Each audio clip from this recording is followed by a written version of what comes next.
Dana, we got the super talented Jimmy Fallon. Oh, Jim. We're close. I kind of... Jim Fallon and I are very close. Jamie Lewis Fallon.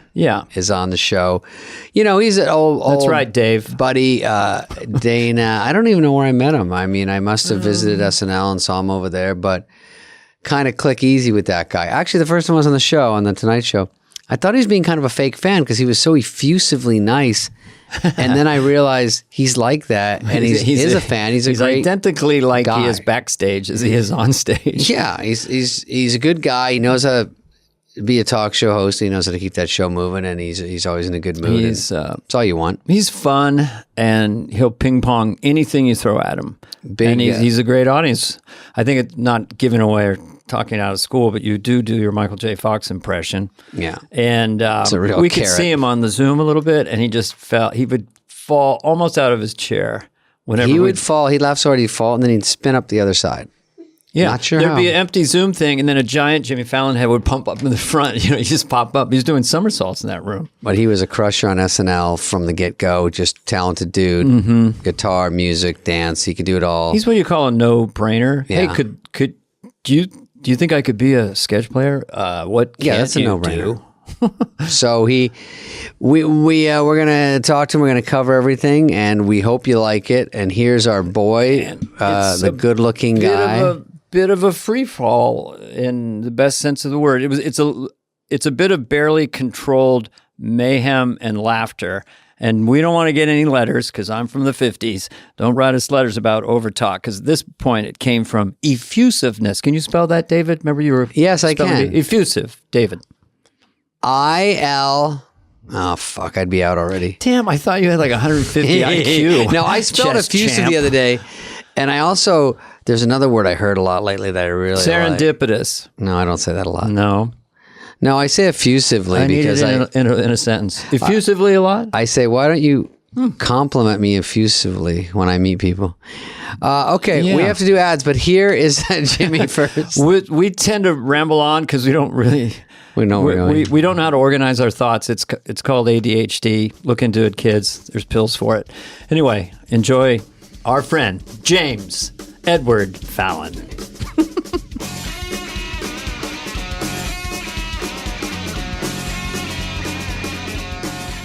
Record. Once you see this motherfucker, record. Look at this beautiful... Look at this. Great. Look at this beautiful thing. Let me tell you something right now. Let me tell you something. When I see something this beautiful, I want to touch it. He was the host. Now he's hosted. Now the host is being hosted. I got to touch it. Oh, it's so beautiful we to asked see you. The questions. he gives the answers. Now the teachers become the pupil. He's in the hot seat now. The host is being hosted and roasted. Dude, I can't wait to grill you. What? Now, are you going to be hard on me? What? Because we're going. This is like deep. 60 minutes. It's like we got to trend. Diane we don't Sawyer? trend. You got to say something crazy. Oh, she's so wacky. Some wacky stuff. You're doing a show tonight and doing this? Yeah, we got a good show tonight. Yeah, That's very nice of you, Jimmy, because yeah, this guy busts his fucking hump. This will be on in 2023, but who are the guests tonight? It's Glee Clark. He's the leader of a planet Xenon. Fucking bleep blop. Yeah. So we have guests Admiral from the future. Norb. From the Pentagon. Hey, that microphone's as big as his head. Look at that fucker. I know, because he's rich. That mic? Not as rich as you, Spade. Bullshit. If I had his money, I'd throw mine away. Hey, money bags. Silver spoon. Hey, Moneybags. Yeah, life was easy for him. You know what I mean? Yeah, he grew up with 2 spoons in his mouth. All my cash is tied up in most of a Bitcoin. I told you, Jimmy, next time I come on your show, I'm just doing a French accent the whole time. I'll tell you now. I'm never going to stop. You won't stop. Just come on and just do a French accent the whole time. I won't stop. Remember that thing we did last time? We were out there as 2 European guys. Yeah. It was my favorite thing ever. I was just crying. I couldn't stop. I didn't want it to stop. I could have done it for a half an hour. Well, it was great. Are you talking about the Legends thing? You're the greatest. No, you're the greatest. Oh, That no, one. legend.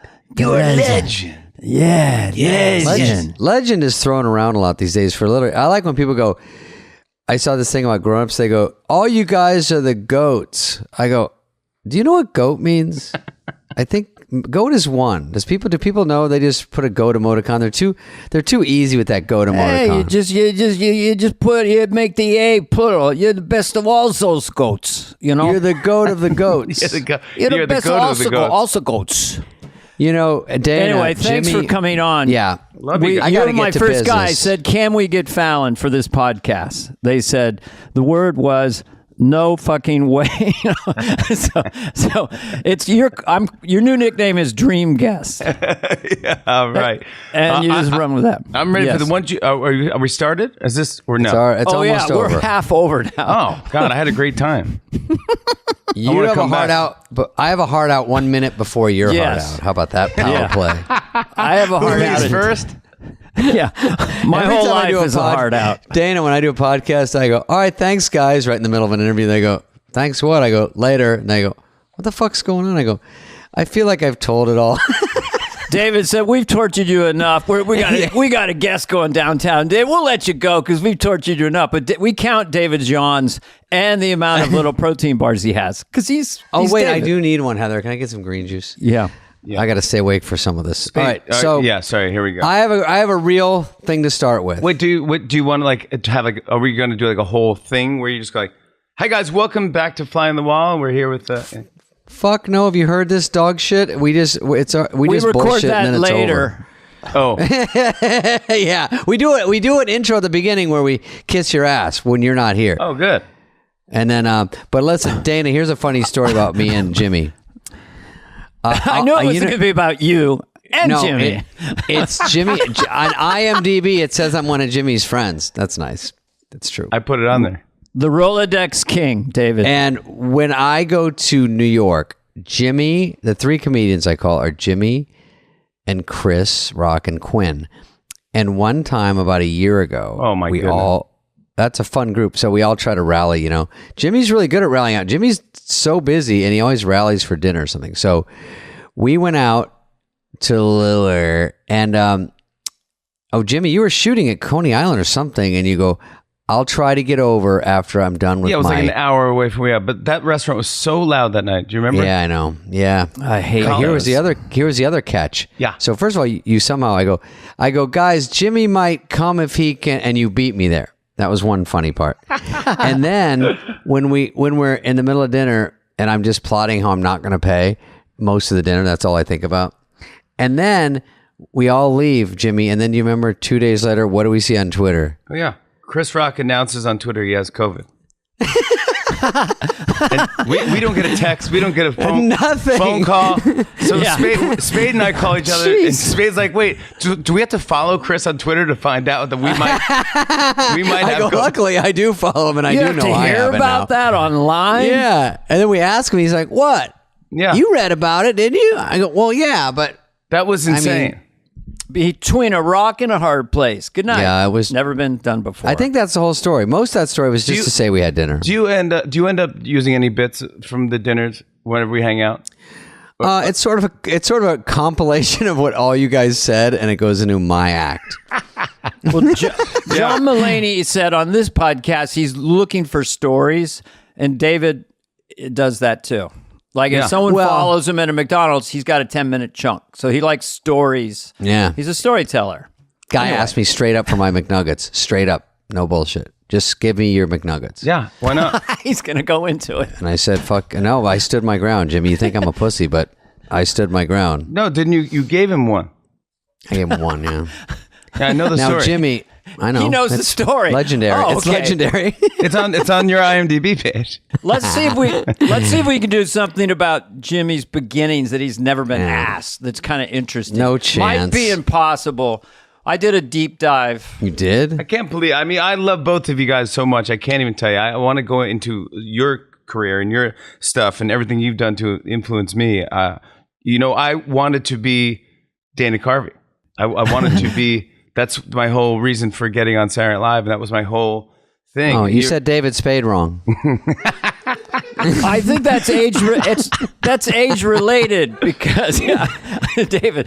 That's No, age, I wanted to be because Dana David, Carvey. I was sitting behind a read through with a knife. Well, yeah, you were my surrogate. You were my stand-in. Sometimes I do the church chat rehearsals. David had to get the dress on and sit in there for camera blocking, which I thought was just horrible. for a few minutes, can you sit in there? Dana's resting. But Jimmy, you were 12 when I got on SNL, and that's what I call the peak formative year. It's like when I was listening to Monty Python or whatever gets in your brain at that age and through high school. So I appreciate you, bro. Thank you. I can't even tell you how much I would. I was such a SNL nerd. I would record it every Saturday night. I would be by myself. I wouldn't be. I didn't want friends over. I didn't want anyone around me. My parents. I didn't want anyone near me. I just wanted to study the show and watch it. And I'd videotape it. Then I remember like my favorite sketches, and then I would go to parties like whatever the next week or whatever, and I would bring videotapes with me with the best clips of SNL. Like I was like a human YouTube, just going or watch this part or watch this thing. But I mean, I was like, I loved chopping broccoli. Then she went downtown. But can I tell you, some it's still, she's a lady I know. If I didn't know her, she'd be the lady I didn't know. I didn't know. Did you ever put that out? Like, is that out on Spotify or something? No, the only thing I want to say, which was mind-blowing a few years back when I did your show, and then it wasn't my idea, but all of a sudden they go, Jimmy wants to do chopping broccoli with an orchestra. Remember that? God. It was fucking crazy. So that was the mic drop of chopping broccoli. There was a string orchestra, and then I was playing chopping broccoli on a baby grand. I had a terrible hair day because New York water just flattened it. But anyway, that's just my belief. But I chopped broccoli, and I took it really far. She chopped. I think that's 20. That's a 20-minute bit in my stand-up, as you can imagine. But anyway, that's so you, Jimmy. We do have a kismet. There's a connection to this musicality of what we do and the way you do impressions and everything. I brought a guitar. I mean, I'm in my office. So will you play something for us? That'd be awesome. You know, Dana, while Jimmy's futzing around, I have to say that if you're on SNL and you can play an instrument, Jimmy's like the perfect SNL guy. He plays an instrument. He's marginally good looking. He voted sexiest, one of the top 50. He was voted one of the tallest hosts of the year. And he's got a harmonica. This fucking guy. Oh, I know he's going to do. Just for the people at home. I know he's going to do that supernatural. He's going to do one of three, either Dylan, Lennon, or Springsteen, which are all brilliant. Dylan's one, but I thought maybe Neil Young too. Oh, Neil Young. Yeah, just give me anything. This I'm being entertained now by my guess. Neil Young would play the harmonica like he plays it differently than Dylan. Neil Young plays the harmonica like with the song, so he's like.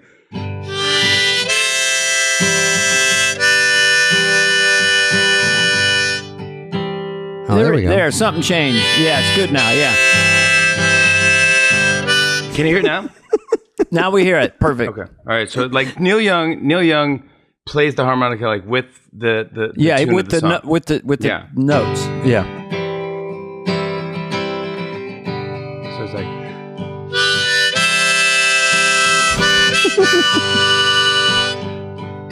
David and Dana sitting in a tree. Dana and Dave.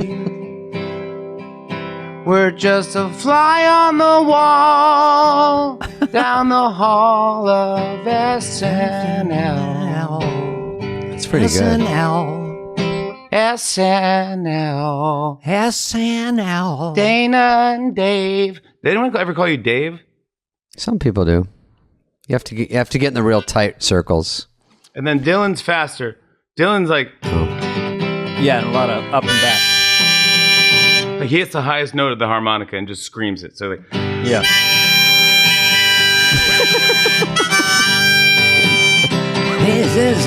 Yes, yeah. There's the podcast about Dana and Dave, a son of the world, and a similar thing. Go.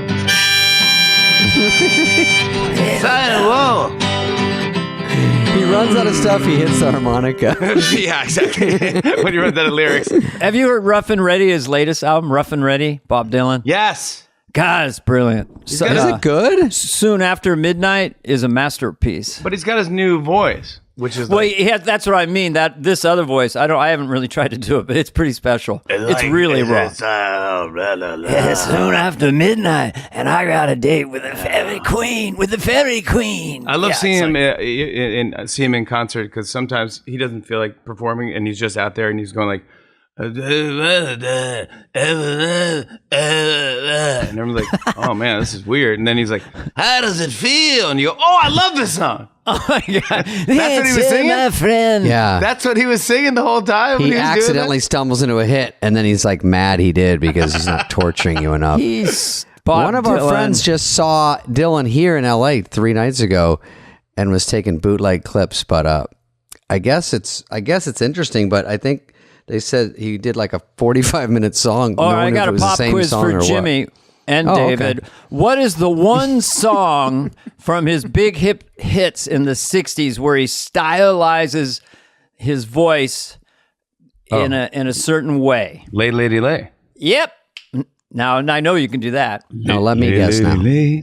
It's Kermit the Frog a little bit. Yeah. You know somebody. Lady lay across my big brass bed. But I love that he experimented with that. He's like, this could be my voice. Yeah, I know. And then it wasn't. But it was a big hit. And then like Neil Young. Oh, huge. Neil Young kind of had one song where it was more rockin'. And then he realized his high voice was where it's at. Because no one has that voice. Like, I love people that have... Rockin' in the free world. Yeah.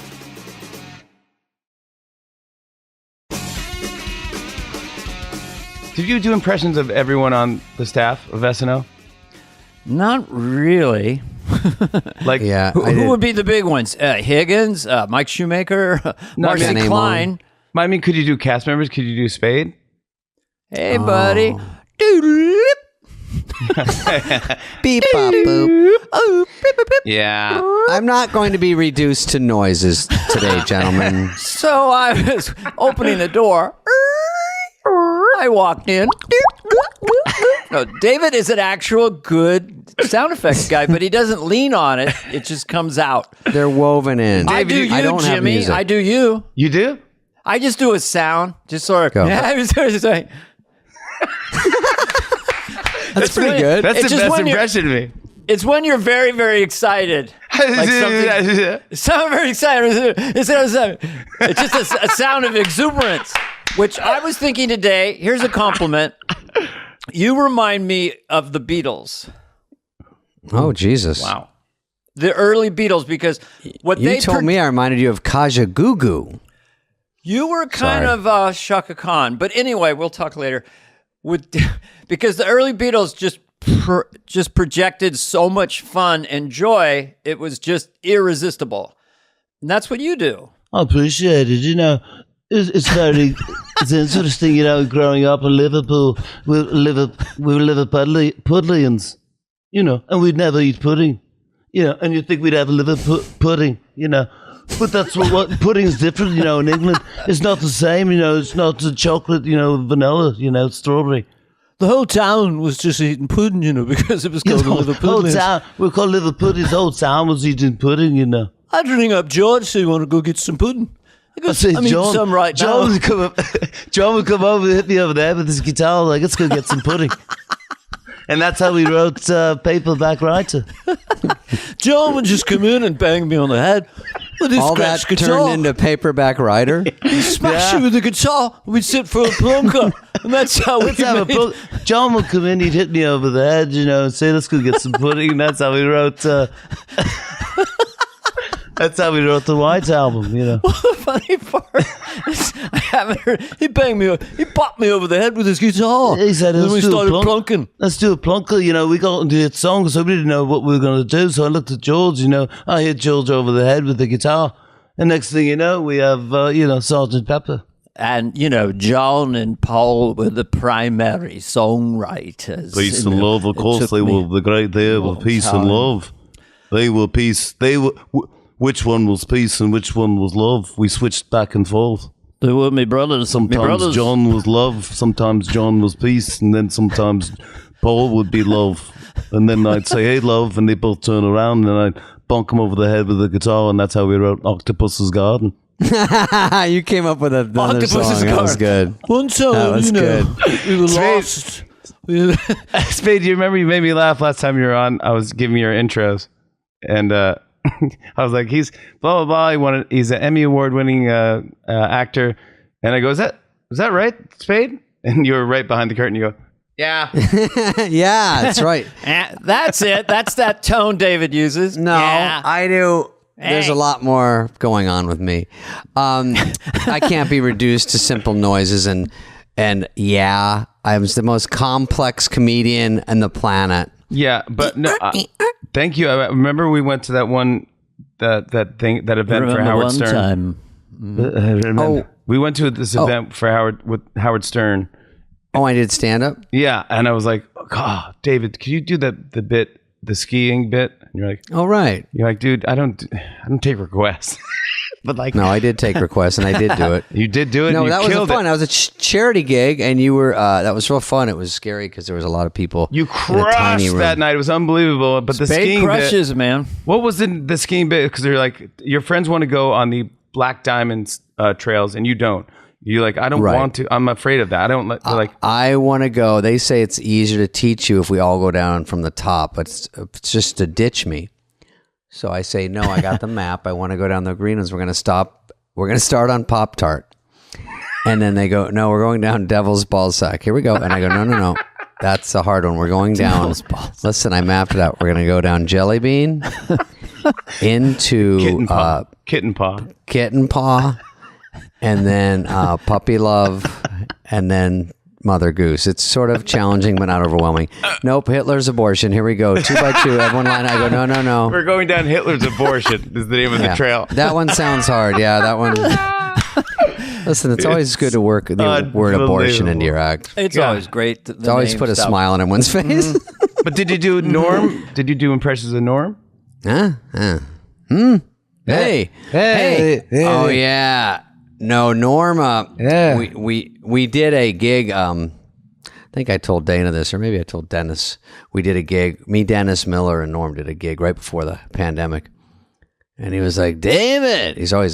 He reacts too much to nothing. You know what I mean? Like you go, Norm, is it the show starts at 8 o'clock?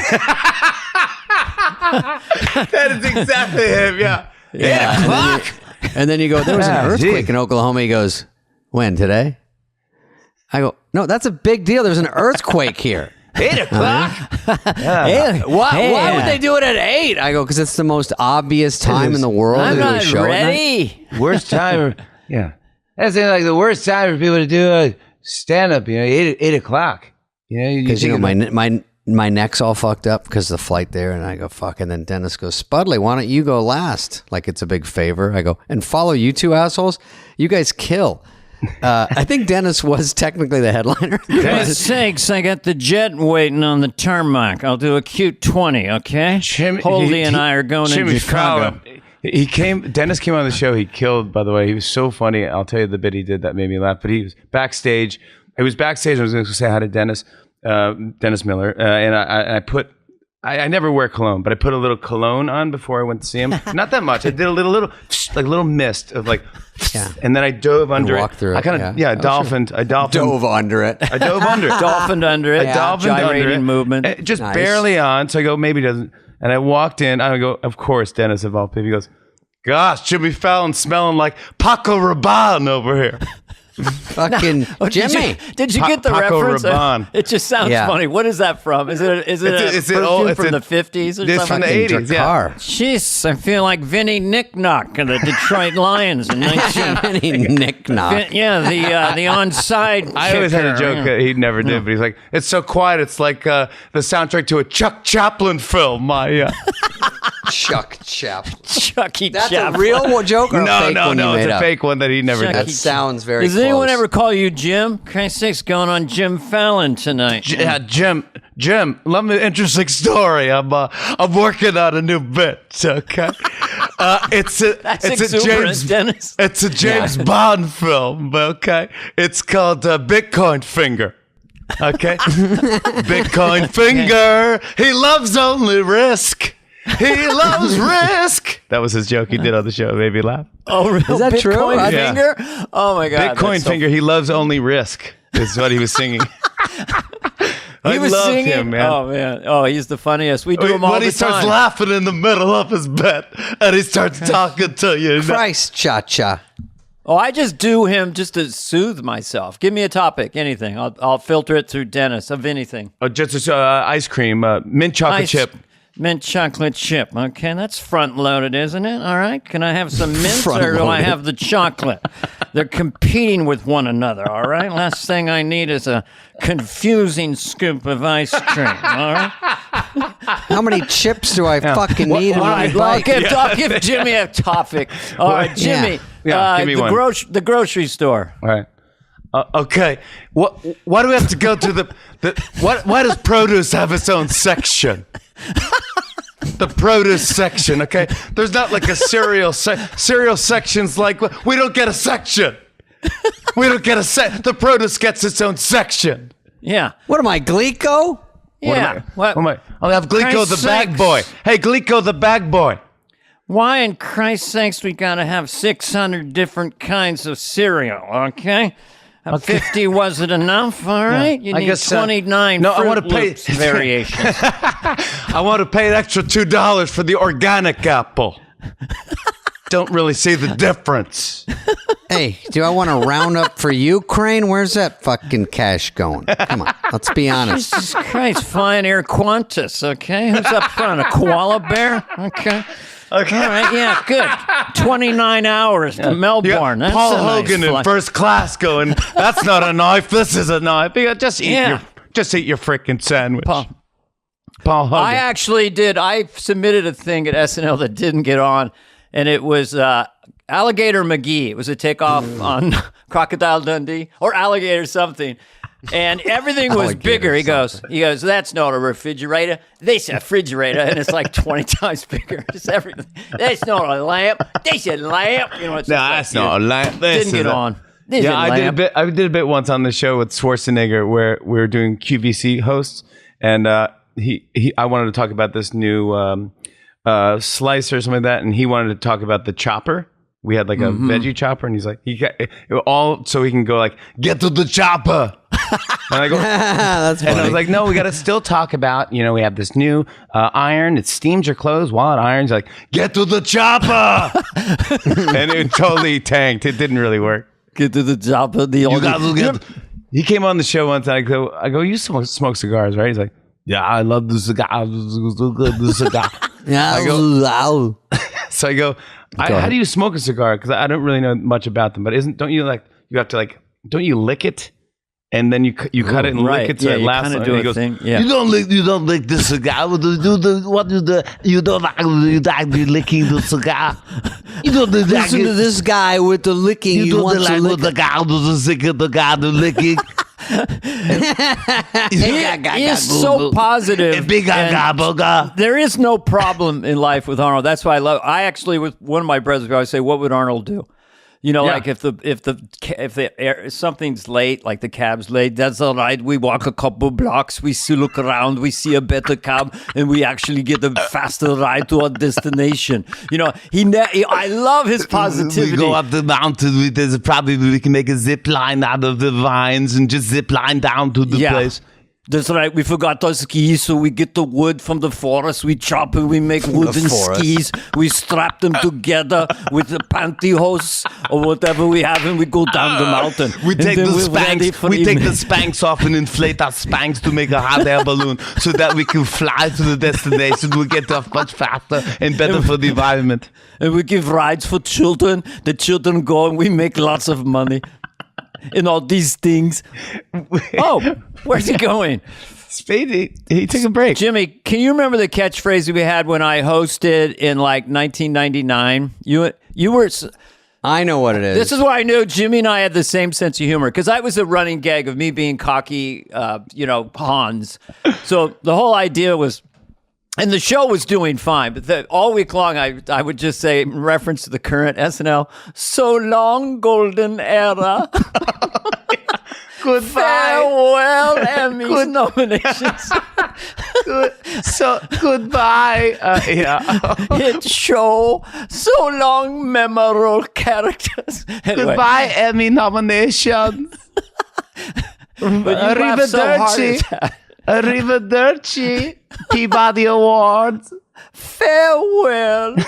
No, what was the one you did the kind of redneck character last time you were on with Mike Myers? Rednecky. Red Rednecky, the redneck comedian. I actually have a couple in case you asked for that. Oh, God. That's my favorite thing. I'm Red Redneck, the redneck comedian. I said, Daddy, what's for dinner? He said, shit on a shingle. I said, this day just keeps getting better and better. Come and get some. Come and get some. Come and get some. Yeah. I went to the doctor. He said, we got to amputate your left foot. I said, can I keep my right foot? He said, sure. I said, come and get some. So no matter how That's negative, it? he's That's not positive. even a joke. My He doesn't- mama said, what do you want to do with your life? I said, I don't know, live in a shack and drink beer all day. Mama said, don't ever dream too big, Red, because you always end up disappointed. Come on, geese home. Come and get some. It's all about the come on, geese home. Yeah, you got to get to it. Don't make the joke too long because everyone's waiting for come and get home. Oh, it's like sometimes they're not jokes. Yeah. Sometimes they're not really jokes. The first one was kind of a joke. I mad my sister only because mama turned me down. Come on, geese home. There you Things go. like that. We're back. Okay, I'll give you one Carson, because you like that one too. Yeah, I love it. Johnny Carson getting pulled over for drunk driving, 1972. Oh, sorry, officer. I didn't know I was swerving. I had 2 strawberry boom booms at the Hickory Hut. That's it. Come and get home. Sorry, didn't I was swerving. I had I had 2 mandolinis. No, I had 2. At Mandolinis. It's at Mandalay. That's 2 somethings at somebody's, right? Strawberry boom boom, tomato. I had two rhubarb. I had a silly goose up with a twist. I had a purple nurple. I had a silly goose over at I had 2 silly gooses at Mandolini's. Kate Mandolini's. That's Remember a real Kate place. Mandolini's? Oh, yeah. Chris Rock took me there years ago and paid for my meal, and I had no money. Yeah. Jimmy. Do Chris Rock. You do him. What are you gonna get to order? You gotta eat, or you gotta just stand there. What are you gonna? Why would you even give me a menu? Just eat. Just give me what people eat. What? Something like that. I like when he goes, I used to bust him for repeating everything. He goes, Obama. And then everyone laughs. Then he goes, President Obama. They laugh again. He goes, Barack. Oh, I go, let's go. Dude, What is it? Your act is only 20 minutes is what you said. Yeah, exactly. Yeah. And then Barack Obama. Obama, the president. yeah. The president. Black guys won't eat the pussy. Black guy will not eat your pussy. Oh, the white guy will. Oh, the white guy, he will. That's not even his act. I just made that up. Oh, God. We're getting blue now. How about Sandler? Could you? Everyone does Sandler. No, you. No, you're the you best do it. Sandler. I just Did went- you went- audition with wait, Sandler? Let me do my. Every time Adam is mentioned on this podcast, I just go Thabathu. So I just did it. So he'll be hearing this. Thabathu. Oh. But you have the best Sandler. You did him on SNL. Speaking of, I did it in my our topic. audition because I loved it because his impression are like 3 impressions in 3 levels. 'cause Yeah. He used to do that guy, you know. I was talking to my mother the other day, and you know, my mom would always say, and then he goes the second version, like she would always say, hey, why don't you take the laundry down? She said, hey, who did that? And my dad would say, shut up. those Oh are my the God, third that level. is so fucking great. Yeah. That is that The is casual Sandler old stand-up voice is Yes, good. old Sandler, like the cat. that is a brilliant observation. I remember I was buzzing into my grandma's apartment. Yeah. I pressing the buzzer, and she said, who is this? Who is there? And I said, it's Adam. It's Adam, your grandson. Who? Charles Manson? Oh, yeah. And Charles Manson? Oh, I don't want you to come in. I don't want Charles Manson. I don't want Charles Manson. I don't want Charles Manson. Oh yeah, I had a Oh, Vicks. my God, that's great. I had I love Vicks. that. I was sick. My mom was rubbing that Vicks cold stuff on my chest, and then our eyes connected, and I go, "Hey, Mom, we're just friends, right?" That's a good bit. Oh my goodness. That's his bit, but I can't get his voice. You're doing the voice right. How do you do Smigel? Smigel's close to Sandler. Smigel, know. interesting. Because he's like, Jamie. He's very- He's kind of like Sandler. Very too. low key. Yeah, very low key. Let me hear it. I was thinking, you want to try that? That's good. Right? He starts laughing. Yeah. Little whispery. Hey. Oh, here's my Smigel, Jimmy. When I'm pitching him, when I was at SNL, and I'd go in his little 3-foot wide office where they're writing killer sketches. Yeah. And I'd knock and go, "Hey, do you want to help me with this?" And he goes, "What is it?" And he has a nervous laugh because he doesn't want to do my sketch. So I go, "It's about a guy who does this," and he goes, I don't think I could do that. I don't think I like that one.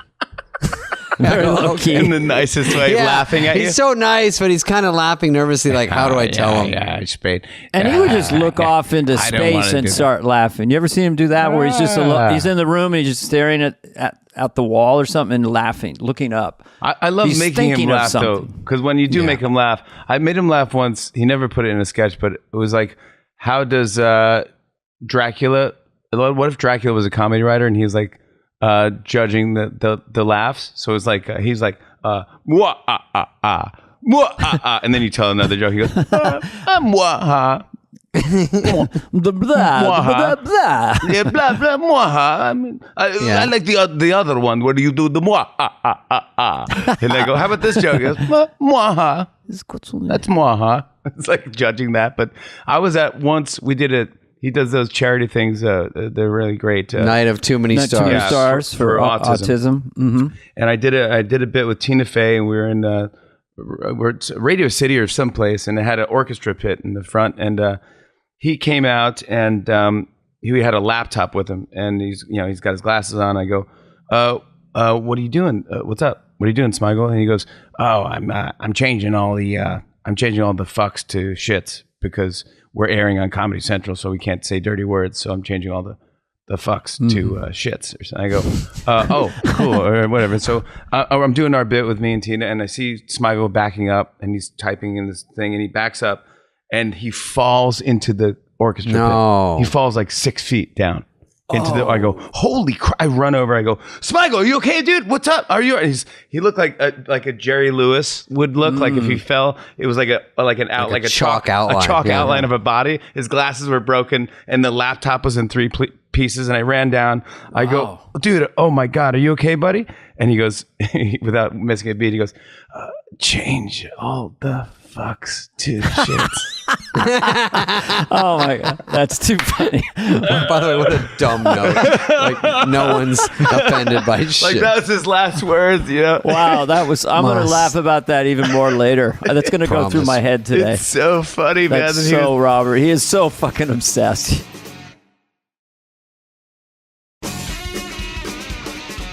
I went to a concert with Lauren. We went to go see Sting and Paul Simon, and it was an amazing concert. So they're playing together, Paul Simon and Sting, and Paul Simon, is probably in his 70s, I think, and so he just looks like Paul Simon in his 70s, and Sting is next to him, and he's just jacked. Yeah, he's got he muscles, is fit. and he's got like a t-shirt pulled down, like a John Barbados kind of wrinkled. And He's a badass. and he just looks, and he's playing bass, and he's just got veins coming out of his muscles. Yeah, he is and so fit. I came in, I went and got 2 beers and a couple hot dogs, and I gave it to Lauren. And I go, "How old is Sting?" And Lauren's like, "He's probably 63 or something." I go, "I don't think I ever want to be in that good of shape when I'm 63." And without missing a beat, Lauren goes, "I don't think you have any problem." You go, oh wait, what's he saying? I'm sorry. You go, I don't think that'll be a problem. So I'm trying to think. I go, I don't want to be that. I don't want to be that in that good of shape when I'm 63. He goes, It's not something you have to worry about. I don't think you have to worry about that. Do you have other Laurenisms? Because I've done some on this podcast, but he's a philosopher. And I don't know sometimes if they're original because they're so brilliant, or he gets them from elsewhere. But do you remember you would do, Dana? You did Guess Which Paul? oh He's like, well, I was having dinner the other night with Paul. Paul. Guess which Paul? That McCartney? would be Paul McCartney. Dana. Wrong. Paul Provenza. What's the that joke? How do you get to Lauren's house? What's the directions to Lauren's house? I don't know. You go up to Main Street and then you go right. That's funny. All right. Jimmy, do you Never feel like you're underestimate Lauren's the value best of friend? water. Do I feel like I'm Lauren's best friend?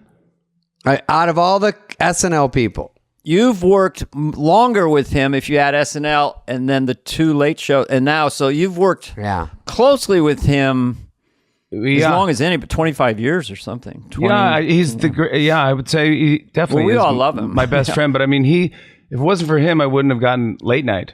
NBC didn't really want me; they wanted someone else.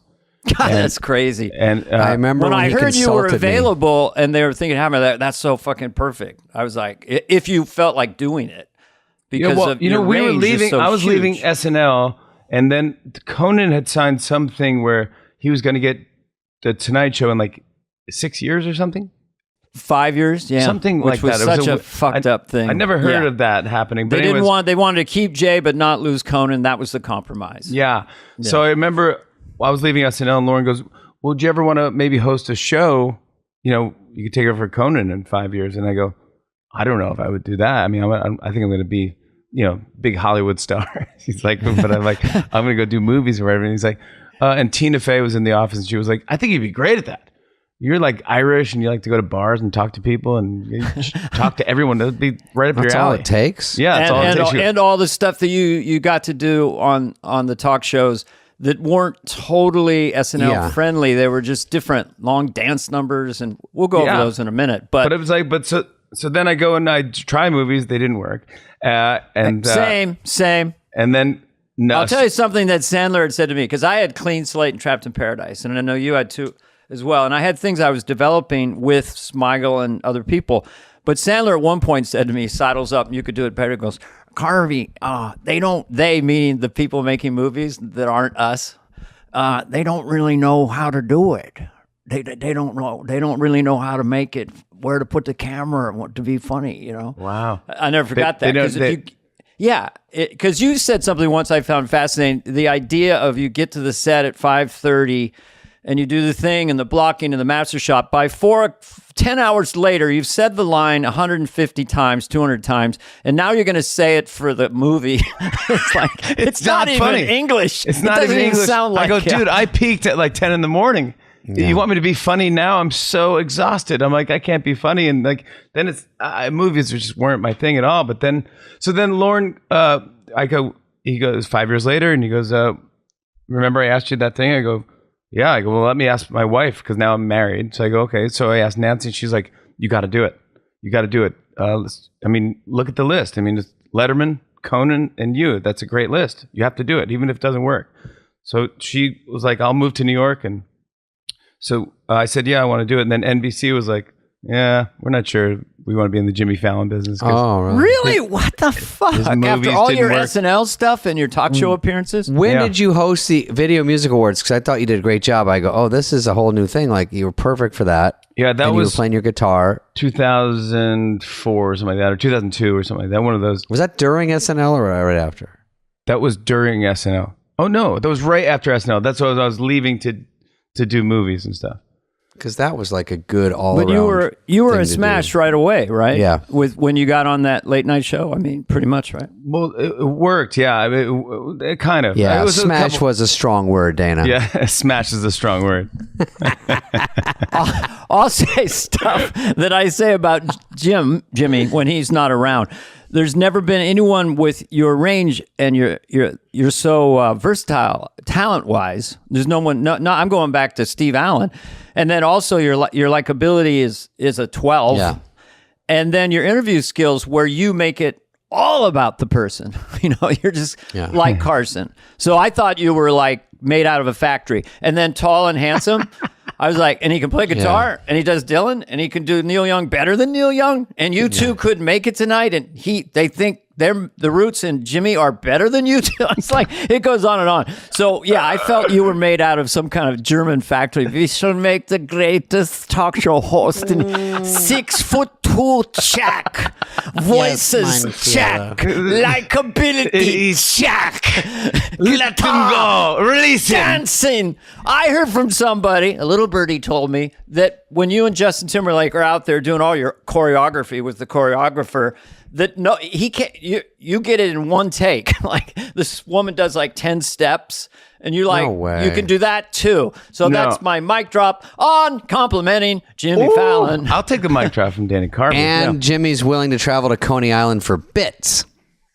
That's right. Because when they do, like I always tell them when I come to New York, I go, so you do the show, which is already like a beating, just a long day, and you have to be very present and focused. And we're gonna do this. We got to rehearse this bit, and then sometimes after the show, you travel somewhere and pre-tape something. Yeah. It's like J-Lo wants to go on the Jungle Gym, and we got to go to Long Island for this bit, and then you got to do bumper cars with Chris Jesus, Hemsworth. You gotta do it. 30 years Yeah. in, Letterman stopped doing that, right? When you get to hit 30, Christ's sakes, into that fourth decade, I think it's a hard out at 5:30, all right? I mean, that's how are you pacing yourself, I think is the question, right, David? Yeah. Yeah, I think there's something about this that's fun that's different than SNL is because it's every day. So SNL, if you did a sketch and it tanked, you had a week. to wait. Yeah. You have Yeah. a week to be depressed. And you're like, Yeah. oh, that was awful, so embarrassing. This one, if I do a bit that tanks, I have another show the next day, and I go, oh, I'll recover tomorrow. Well, you also have full say, like at SNL's read through, then you're crossing your fingers and you get on like a fifth of what you hand in. If you're there, you like something, it's in. You don't like something, it's out. That's kind of good. At least you go with your strength. You go, I think I can make this one work. We got great writers. We're in a good groove right now. We got some great writers here and good producers. It's like, oh, it's super fun. It's like, when it's really fun, it's like kind of camp, almost like summer camp. Everyone's together and I got a bit and I got a bit and I got a thing. And it's like, that's exciting for me. And so every day I come in and you go like, oh, that's such a dumb idea, but I love it. Let's do it because it'll make me laugh. Right. And when you go on the show, Dana knows, for the audience, you're very helpful. So, it's a fun atmosphere. You get backstage, you come back, bullshit a second, and then you go out there, and if I'm stumbling through a bit, you're jumping in, helping, and making sure everything works. So all that stuff helps because you want everyone to look good, and the show keeps going. But the show keeps going still. So I guess it's just up to you to figure out one day if it's just too much. Jimmy is the only, beating. and I've loved all my hosts, Letterman, everybody, Conan, all of them. Jimmy is the only one who I literally could go out and throw anything at him. Like I said, any accent, any bit, he would just start laughing and just go right at it. So that is singularly unique. And the next time I'm in New York, which I got to come out soon because I just want to hang out with you, I'm going to surprise you with something. Don't tell me what it is and don't tell me what I'm you're not doing. going to Just tell do you it. because And let's see what happens. I might decide when I'm behind the curtain when you're introducing me. But I did that to we had Jerry Lewis on the show, and I did that to him, and he didn't really roll with it. It was weird. He was like, "Wait, you want to do this now?" I'm like, "Let's have the Roots play jazz, and you do the jazz bit where like you open your mouth and you point at that things." thing? Oh my God, which is brilliant. I go, let's just why not play with it, see if it's fun. And he goes, yeah. He goes, it's so weird getting older. I haven't been in the city in so long. Actually, he when he came out, he started doing like old Jerry Lewis voice. So he was like, I first time I was, and he started. Wow. It's really, really interesting. I was like, cool. And then he goes, but I'm older now, and I'm taking the subway, and I'm on the subway, and he goes, and I see this kid with dyed hair. He has a spiked right. He has a red, a green, a blue hair, and he's piercings everywhere. And he's and I'm just looking at him, and this kid goes, "What are you looking at? You got a problem?" I go, "Oh, wow." And I go, "What'd you say to him?" He goes, "I said no. Just 20 years ago, I had sex with a parrot. I think you might beat my son." He was like setting me up for a joke the whole time. It's kind of funny, though. I felt That's bad kinda for him. I thought funny. he was getting picked on the subway, and then he was just was setting up played this joke. It really was dark. It crushed. It crushed. It Oh. was so funny. He's like, "No, I just had sex with the parrot 20 years ago. I think you might be my son." That's a good weird bit, though, and I like it's out of left field. Yeah, I love that. He was I great. had dinner accidentally with the ingenue in Cinderfella. We're going back to Jerry Lewis in the mid '60s. where he is writing, directing, producing his movies. Yeah. And it was, and then so I did watch some of it where he does this long dance on the soundstage, and it really is avant-garde. It's no wonder the French love him. I appreciated it so much more. I watched it like 6 months ago.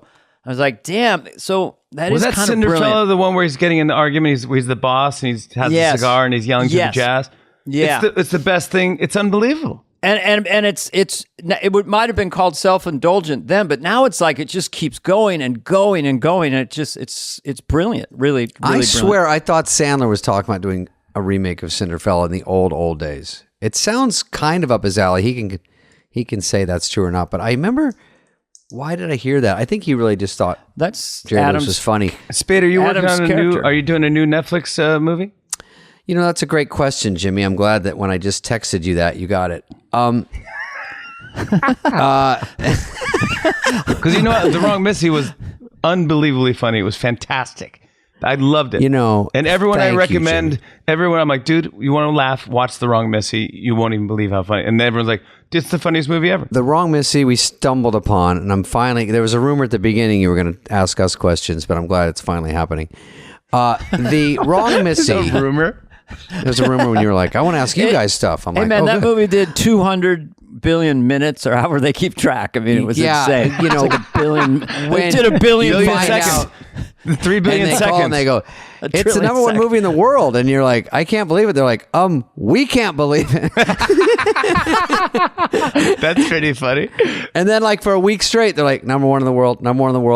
And I'm like, Who was the anyway. actress that played Missy? Lauren Lapkus, and she was Holy great. moly, she was funny. Yeah, Jim Carrey-esque level. Yes, like such just yeah. enough to be so funny and not annoying. It was like brilliantly done. She should have won an Oscar. She should have won a. And really, a- I'm a honestly, funny- you know, Jimmy, I was thinking that because when Tiffany Haddish was up for an Oscar for Road Trip, was it?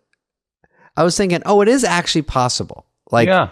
Lauren could have been up for that because I mean, it's R-rated and stuff, but she was so good and so out of the blue. Never seen and anything so like funny. it. I was and so the movie impressed. did so well that I was like, it wouldn't surprise me. It would have surprised me because that stuff doesn't happen, and it did not. Who But she's directed? great. Who directed that? What team was that? That was Tyler Spindell. That was from Happy Madison. Yeah, I know Adam's him. nephew. Yeah, he's good. He did. He's doing a new one with Pierce Brosnan right now. But I would do another Wrong Missy. I actually am meeting someone today about a movie with Lauren because Lauren. Yeah, I'd Lapkus say is great. do a sequel, Wrong or Missy. Well, we're like Bogey and Bacall at this point. I feel. Which one's Bogey? I don't know who those people are. That was like an old Laurel and Hardy Yes. bit. They used to go like, "No, me and the boss said just like this," and he crossed their fingers and he goes, "Which one's you?" He's like, "Well," and he points. He's like, "Well, this one's." Like, just get on with it. Yeah, he crosses. Which finger is the boss? Yeah, get out of here. By the way, enough about me, but I did like that. Thank you, Jimmy. No, no problem. Also, when you guys were talking about Neil Young, I had a confession that you said people have different levels of their voice. When I was listening to Guns N' Roses, who a lot of you people know, it's a new band. The Guns N' Roses, The number one song. when he would do with a bullet. Guns N' Roses. what did he do that old Guns song N' where it was, Roses. Guns. Mama take this badge? Oh yeah. I thought it was two people singing. Oh, Guns N' Roses with Welcome to the Because he Jungle. goes low and then he goes higher. You two fucking Appetite. fools. Listen to my story. All right, go ahead, Dave.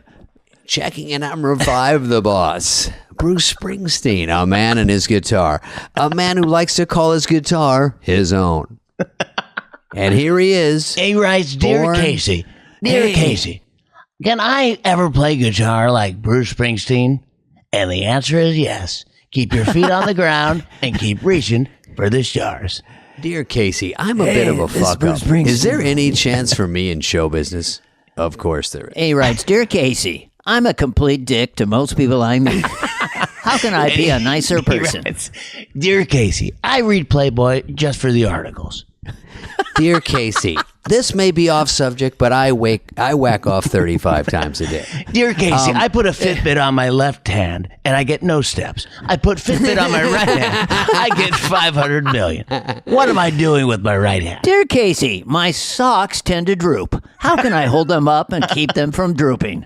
Writes Ben Dear Swiller Casey. from Tallahassee, Florida. I put my girlfriend's scrunchie around my dick and balls. Is there an Come easy on, way we're to get going off? blue today. Well, I don't Spade, care. what are you doing? I don't care. What are you doing to me? What is this, a corporate gig? Hey, It's this Fallon. guy over here, this guy over there, over here. No. You know, let Get me tell you over something. here. Get out of Yeah, here. you get here. We go enough Get with the over blue. here first and then get out of here. Get over The here. fuck out of here. Get over here. Hey, get over here. Get out of All here. right, David, finish your story. Now I feel bad. Nobody gives a fat fuck about my stupid story about Axl Rose, who's a... You thought it was two people. Thank you, Jimmy. You tracked that story. But that was the one where he goes, Mama, take this Mama, badge from take me. this badge from me. Yeah. And he Anymore. goes, Wow. Well, give me Welcome to the Jungle. You got to be able to knocking do on it. heaven's door because he goes, take knock. this badge from me. Yeah. No, he goes, knocking on heaven's door. Yeah. And I thought that was a different person. Yeah. Oh, Does you anyone fucking did. follow this story? You're I so told you- young. You're Arizonian. I hate your guts. You Arizona Who are guys. you talking to, me or Dana? No, I like you, Jimmy. You seem cool. We're supposed to have dinner tonight. You know what, Dana? When you At a come to New York, celebrity hangout. Ooh. oh yeah, we are going to go to dinner. Me and Dude. Dana, we're cheating on you, Jimmy. Oh, is fly on the wall being a hit just changing you guys? Or do you act different now? And We're cockier. Yeah. Yes. you are, and you go to Yeah. hotspots Yes. now. LA hotspots. We go to hot spots, C and B scene. I'm a man about town. Woo, Making a move in my 60s. They go, Too oh, you're old, getting he can't. famous. No one can do what he's doing.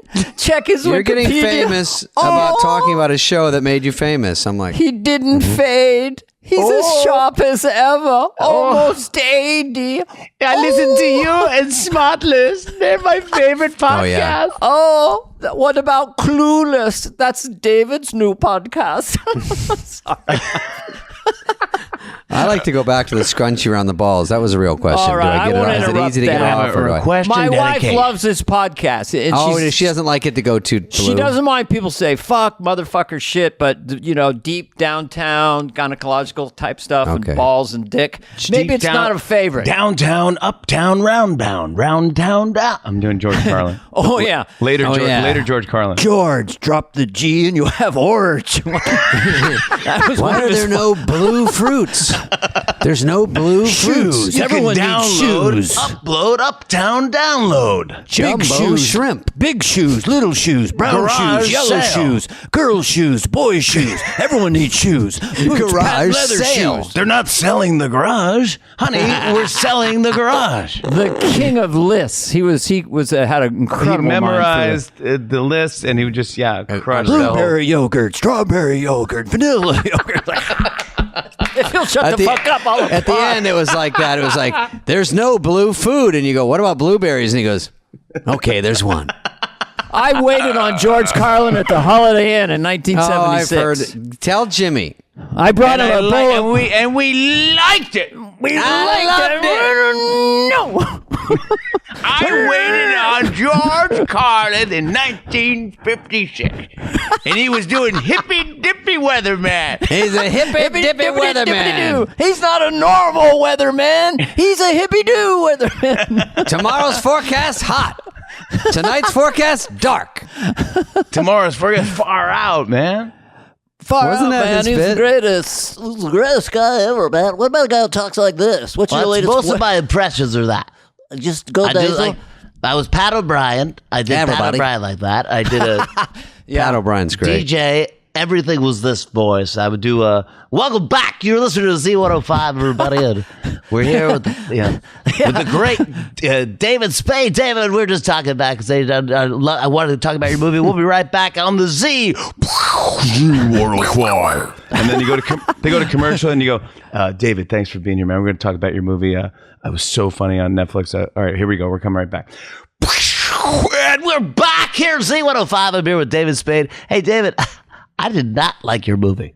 That was terrible. And you go, wait, you just told me before. That's That's basically how you do Regis Philbin. You got to go there if you're going to do Regis. Honest to God, is there anyone better than Jimmy Fallon? No, He's very nasal. I've stolen your Regis Philbin. I do your Regis Philbin when I do it, and I do Dana yelling like Regis Philbin. That's it. You got it.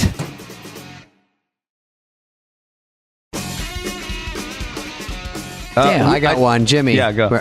Before I got to go in a little bit, but Jimmy, We have a hard hour. no, Jimmy, when you go on these radio shows, like they go, Dana, like you're doing a gig in that town, and they go, you got to call into the zoo Oh, crew. yeah, Tommy and and you the go, Bull. So Yeah. they go like this: Hey, David, we got 30 seconds. Okay, we're gonna put you on hold, and when we pick up, it's gonna be Jim, Bobo, Zip, a talking zebra, a Bitcoin, a robot, and a cockatoo. Okay. You'll know who everyone is. Okay, here we go. 3, 2, 1. And you go, wait, what's going on? I was a DJ. See if you guys think this is funny. It's not, but I was a DJ in college, and I go,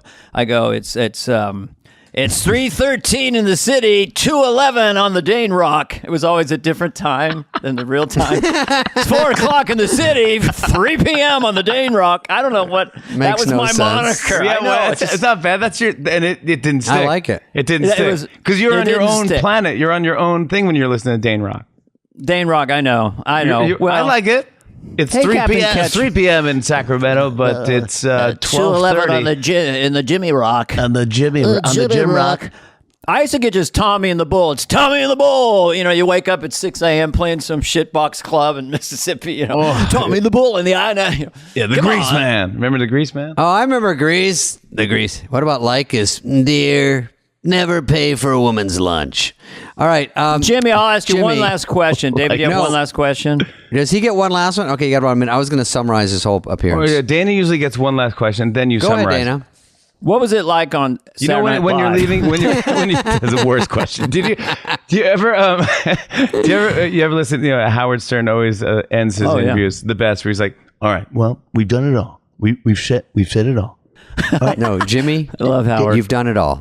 David, you've done it all. You've done it all. So we've said it all. You've done it all. It's great. And you said That's we've said it's, it you all. know you're getting pushed out You're the pushing door. out the door." They're like, "That's the end of the interview." We've all right. I like Wow. his laugh when he goes, Oh yeah. I can't even do. I used to do an impression of him. Now it's just lost. that was pretty good. Can I do my Trump not saying anything for you?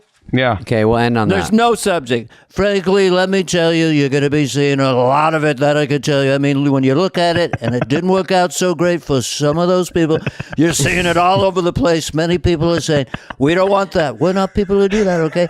So when you look at it, what they're doing, look at all of it. People are very disappointed because it's a terrible deal, a really bad deal. We're going to be doing something very soon, and you're going to be seeing a lot of it. You're going to be happy like you wouldn't believe. He literally has no subject matter. He's not talking about anything. Oh, it's so Anything. good. That could fit into anything. That's his genius. Wait, do you have one? Come on. Do you have one question? Sorry, Dana. What was don't it like think on so. Saturday Night Live? All That right. was So, our- David, that- do you want to sum it?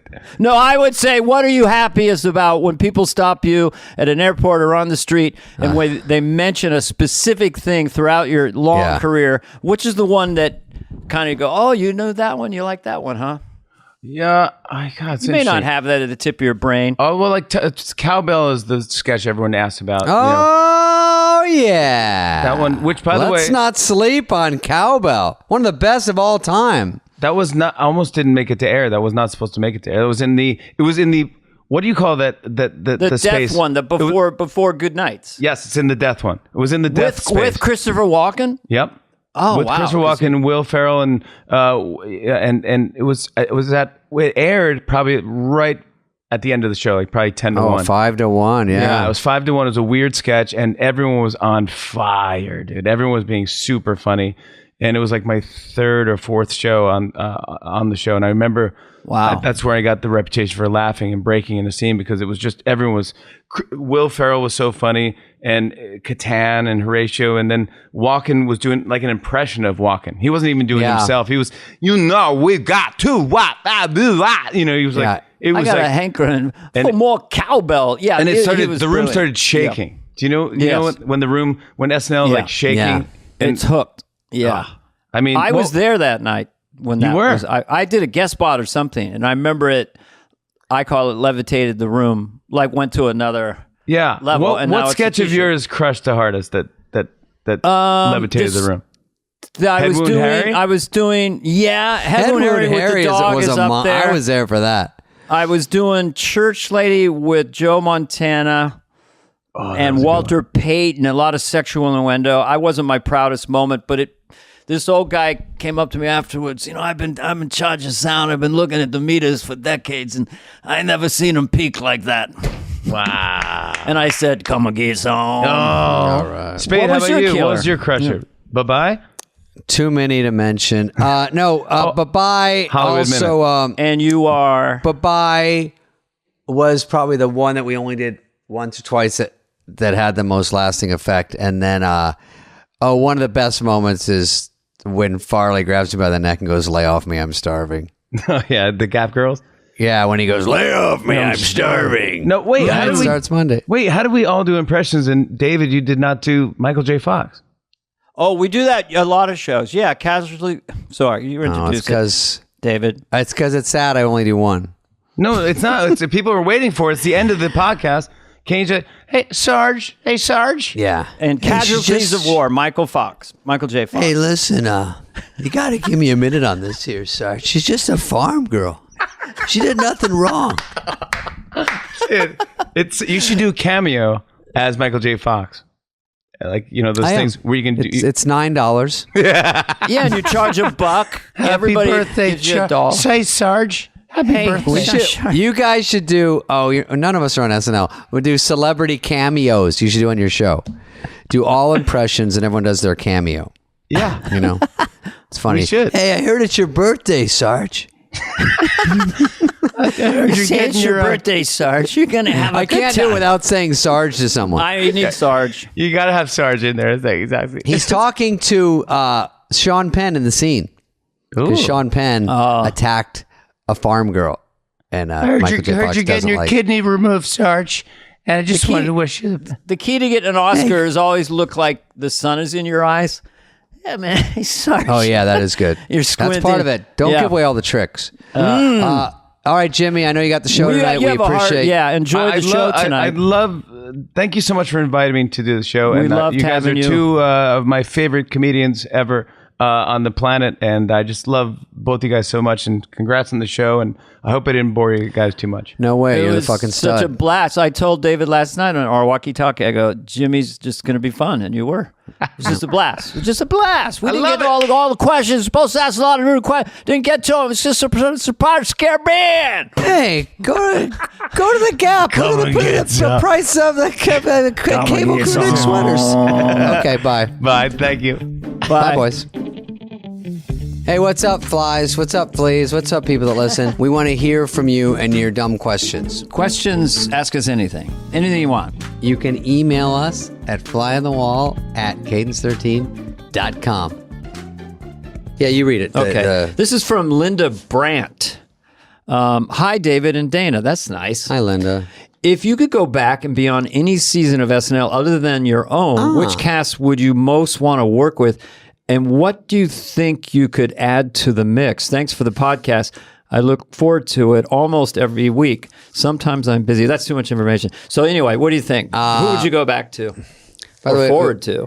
I have a big coat on right now. By the way, if we ever Yeah. sell merch, Dana, we'll sell just a black T-shirt. That's your merch. It's called Be Simple and Black. It's called Be Cool. You're cool. Chicks like this. If you have a pair of Levi's and a black T-shirt, and you're kind of fit, like most of our crew is here, the ladies go crazy. It's all about the relationship between the shoulder and the hip. If I had to go back in time and do an SNL cast, I think I would probably want to be on that first year just because it was such an explosion of just blew up the whole country and no one saw it coming. I don't think I could add a lot to it. I'm not a super character guy. I would just like to be there because it was so cool and it was such a big fucking deal. Dana? Thank you, David. I think that when I think about people I'd like to play with, I couldn't really pick a cast or a season, but I'd love to have been in Coneheads with Dan Aykroyd, or loved to have done something with Bill Murray. I got to do stuff with Phil Hartman and Mike Myers and Adam Thobalthou and all those people. Whenever you make a list, later on you're up at night. What's wrong, honey? Well, I Will forgot Ferrell, to mention. yeah. I'd love to be in a killer sketch with Will Ferrell. I did do one where Will is 6'4", 230, and I played his dad, Bush Sr. He was Bush Jr., and he had to sit on my lap. I'm 5'8", 150 on a good day. So that was, but the surgery was successful. It was a hip, but no, we did do that, and that was awesome. I do also, well, I like everybody. I think the current cast is best. I hate a grumpy old man, and my day was better. I say the current cast. I would love to go in there with Chris Redd and Heidi Gardner, and obviously. That's all I can do. I'm sorry, I can't answer the question because it's fool's game. It takes people a long time to know the cast. So by the time you know them well is about the time when they leave. So the cast is usually more famous after the show. When we were there, not many people knew us, and then you leave and they go, "Oh, that was such a great time." Meanwhile, everyone said we sucked. So when we were there, and that usually happens, they go, "This cast sucks." I wish I'd stayed a few more long. I could have gone toe to toe with you. Since we should have done some kind of like. Hey, I'm Fricky, I'm Fracky. It's a little talk show characters. Fricky and Fracky could have possibly gone a read through and crushed it. But thank you for asking, and keep the questions coming, and we'll keep the answers long. Fly on the Wall has been a presentation of Cadence 13. Please listen, rate, and review all episodes. I'm not joking. I'm not suggesting you do it. You have homework. Don't leave until you take care of this. Executive produced by Dana Carvey and David Spade, Chris Corcoran of Cadence 13, and Charlie Finan of Brillstein Entertainment. The show's lead producer is Greg Holtzman with production and engineering support from Serena Regan and Chris Basil of Cadence 13.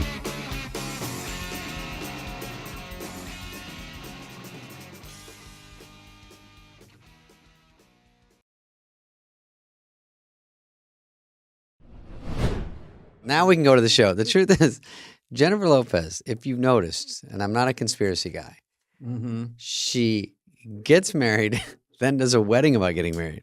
No, she gets married, then does a movie about getting married, then gets married, then does a movie about getting married, then gets divorced, one more movie about getting married.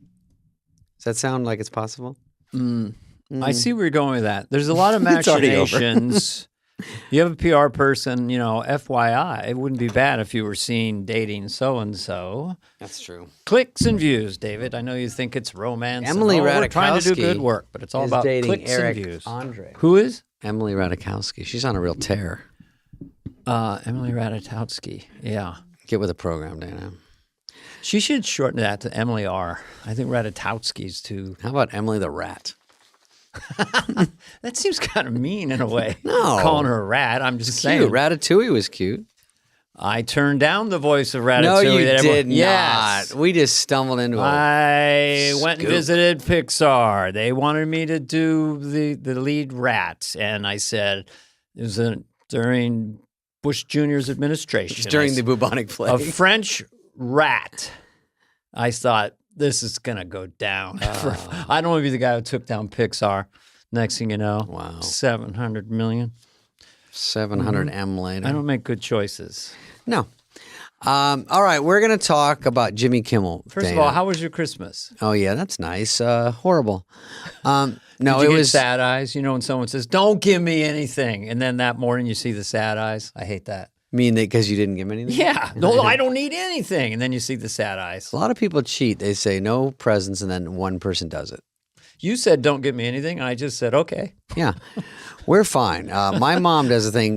She does two things. First of all, she gives you lazy bags, which are, it's a bag you get at the store with a piece of Kleenex and the presents in it. And I go, this isn't a present. This isn't wrapping a present.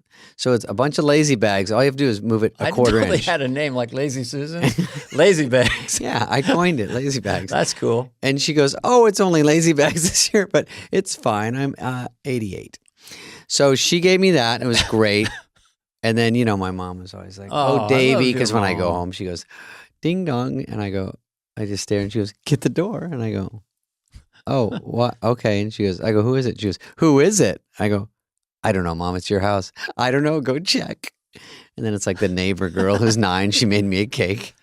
She goes, Davey, she made you a cake. God, what a homecoming. And I go, oh, that's nice. Well, why'd you make me a cake?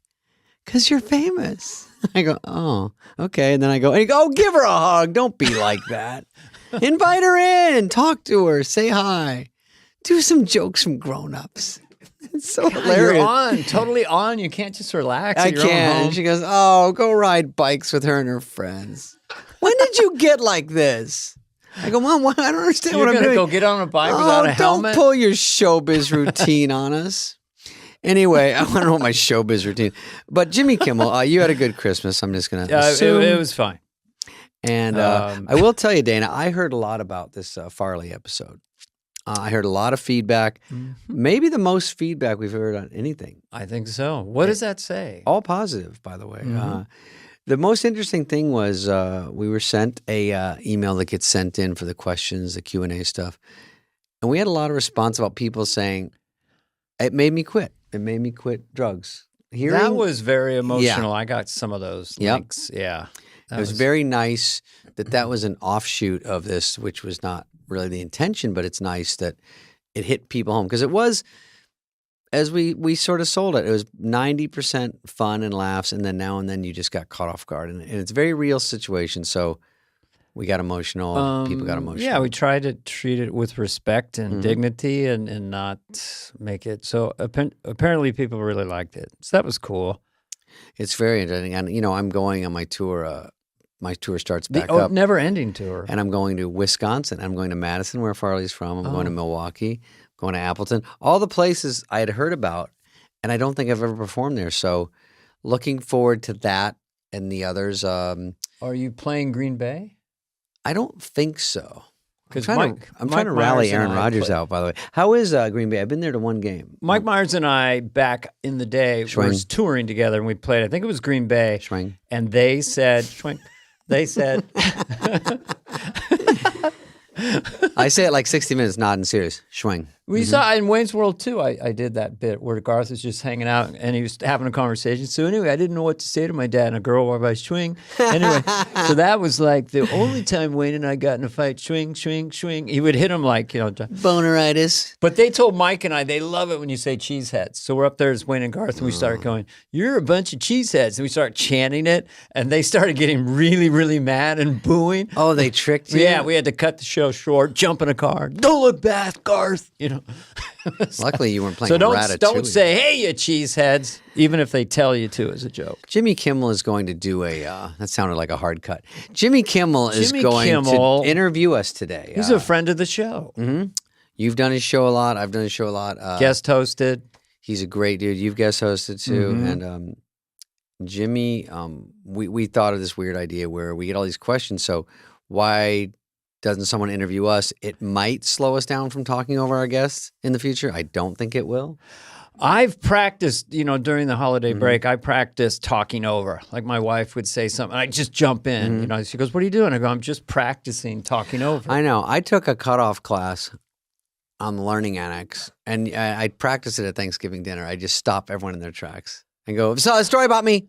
And they go, "Oh." Actually, the truth is, I would listen. I go, during the holiday break, you should listen to the podcast. Yeah. Every time I talked, I said out loud, "Shut the fuck up. What are you doing?" If I hear a clip of me on that thing, I'm like, even when they show those little beginnings, like a minute of audio to promote it, I go, well, can I just shut the fuck up? Because the guest goes, "Well, I like pancakes." And then I do 7 minutes on how I like pancakes before they can answer, and then they forget. So anyway, we never said we were good at this.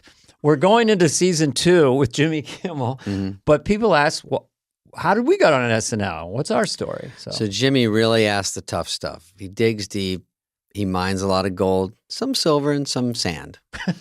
Up to you to decide. He came at it a little different, right? Because we feel like we've told this story on other podcasts, but he actually really worked hard. He had a stack of notes and asked us a lot of intense questions and asked us a lot about hosts, which was an interesting take. Yeah, it was. At first, I didn't know if he knew he was interviewing us because it was like he was just sitting there, and I go, "Does he think he's being interviewed?" Yeah, but I was like ready for the hard stuff, and it was really like Prince Harry and Meghan. Here's a tease. He embarrassed really me accidentally because I won't say the name of the host. You'll listen to it on the podcast of a host of SNL. Yes or no? Did they host? And I said no, and they had hosted. Oh, he was doing when that. I was a cast member, but I won't say it, so you have to listen to find out. But that was all due respect to that person who I forgot. I spaced out. Sorry. So listen to it. Here it is. We've talked enough, and here we are talking a little more.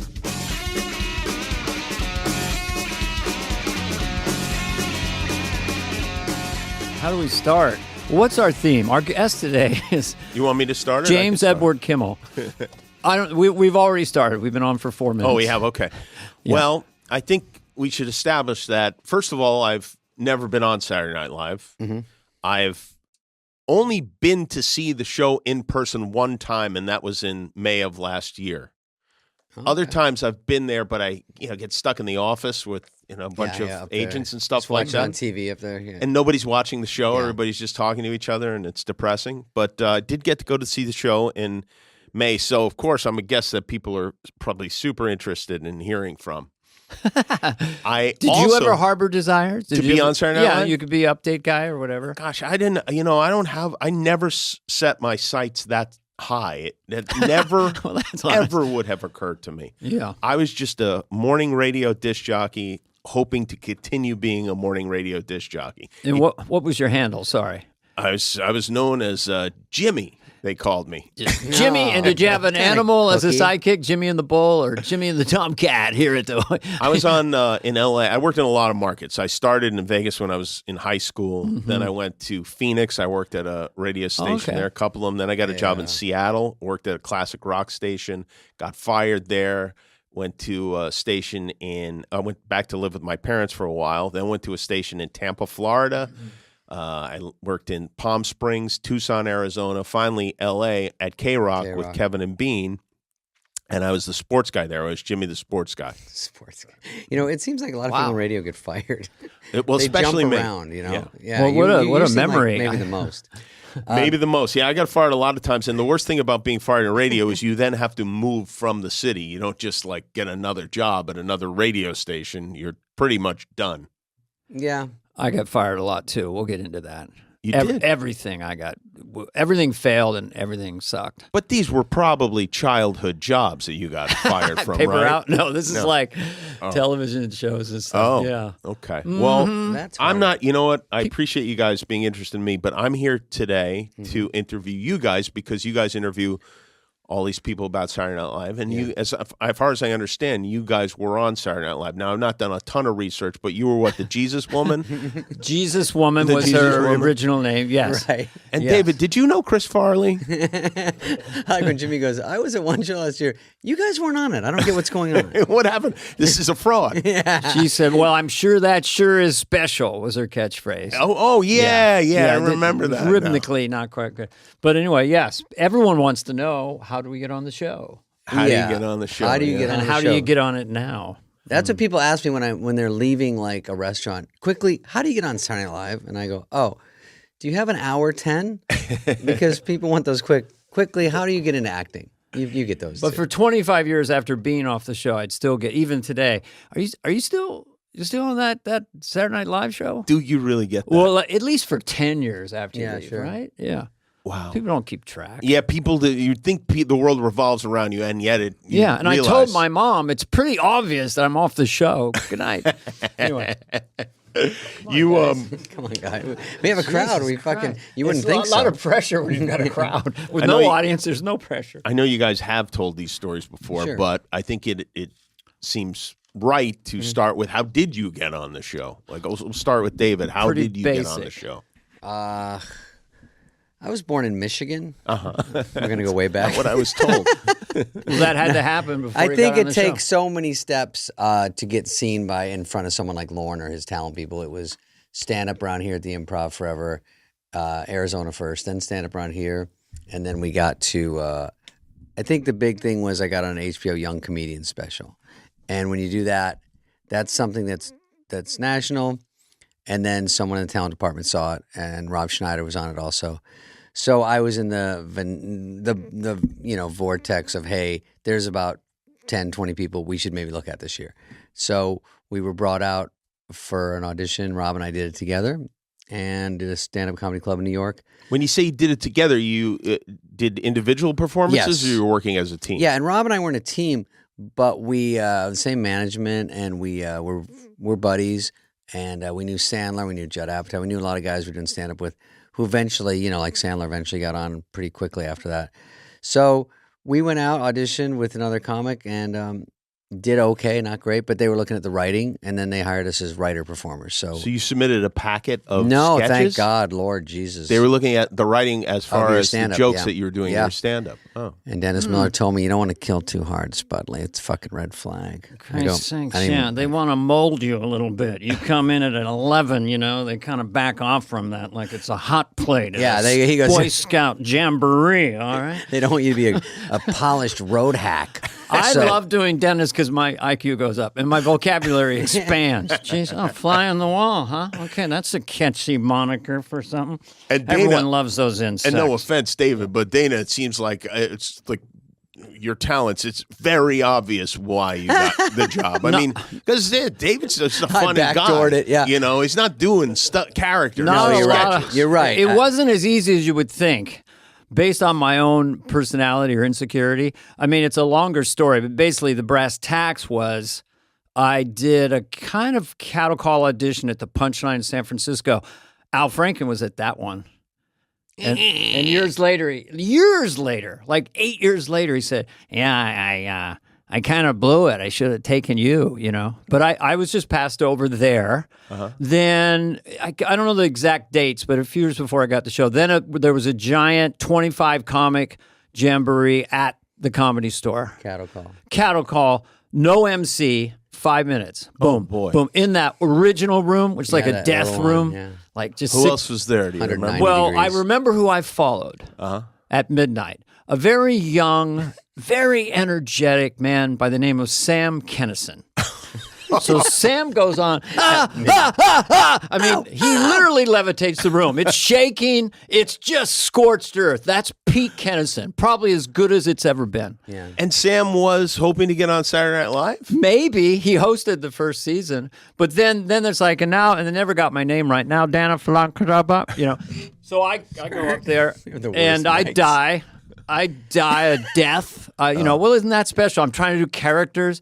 Death, no. So that puts me in a depression for 2 months.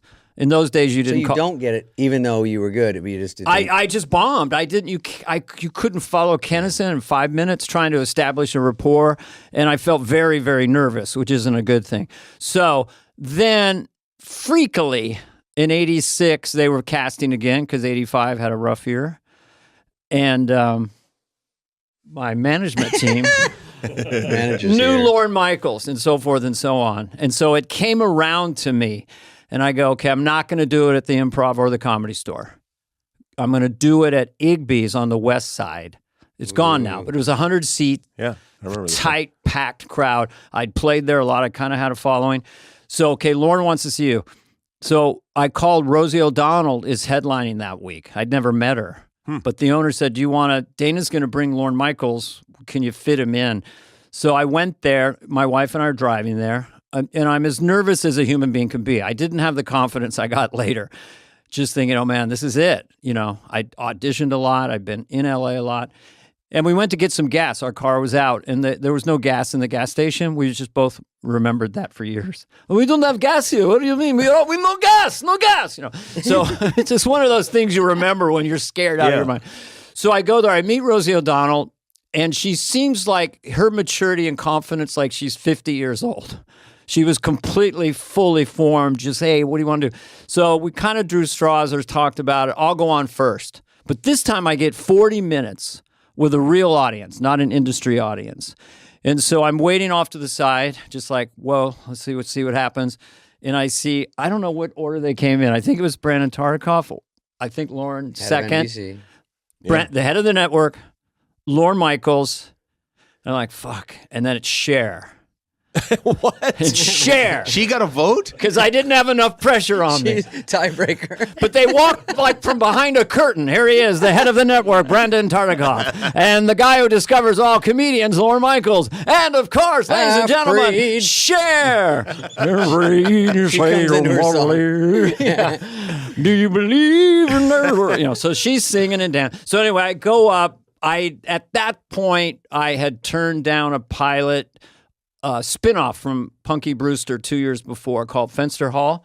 for $30,000. I finally said, I can't take the punishment anymore because I was being cast a lot as a cutesy, nice guy. 30 grand a week? For the pilot. Wow. So then I just did stand-up like crazy in San Francisco all over. So I was in pretty good shape. I would give my set like a C minus, but Lorne says later, I was already thinking about how to use you on the show.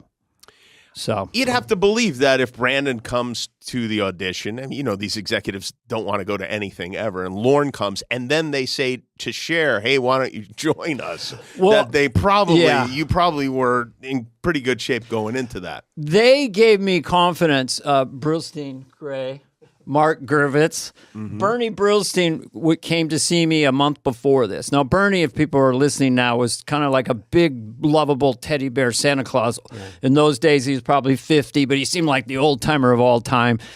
He saw me, and I'd seen people pass me over a lot. He saw me and went, "We're not even going to give him to Saturday Night Live. He's a fucking movie star." That was a direct quote, But I go, I kind of want to be on Saturday Night Live. It's only my childhood dream.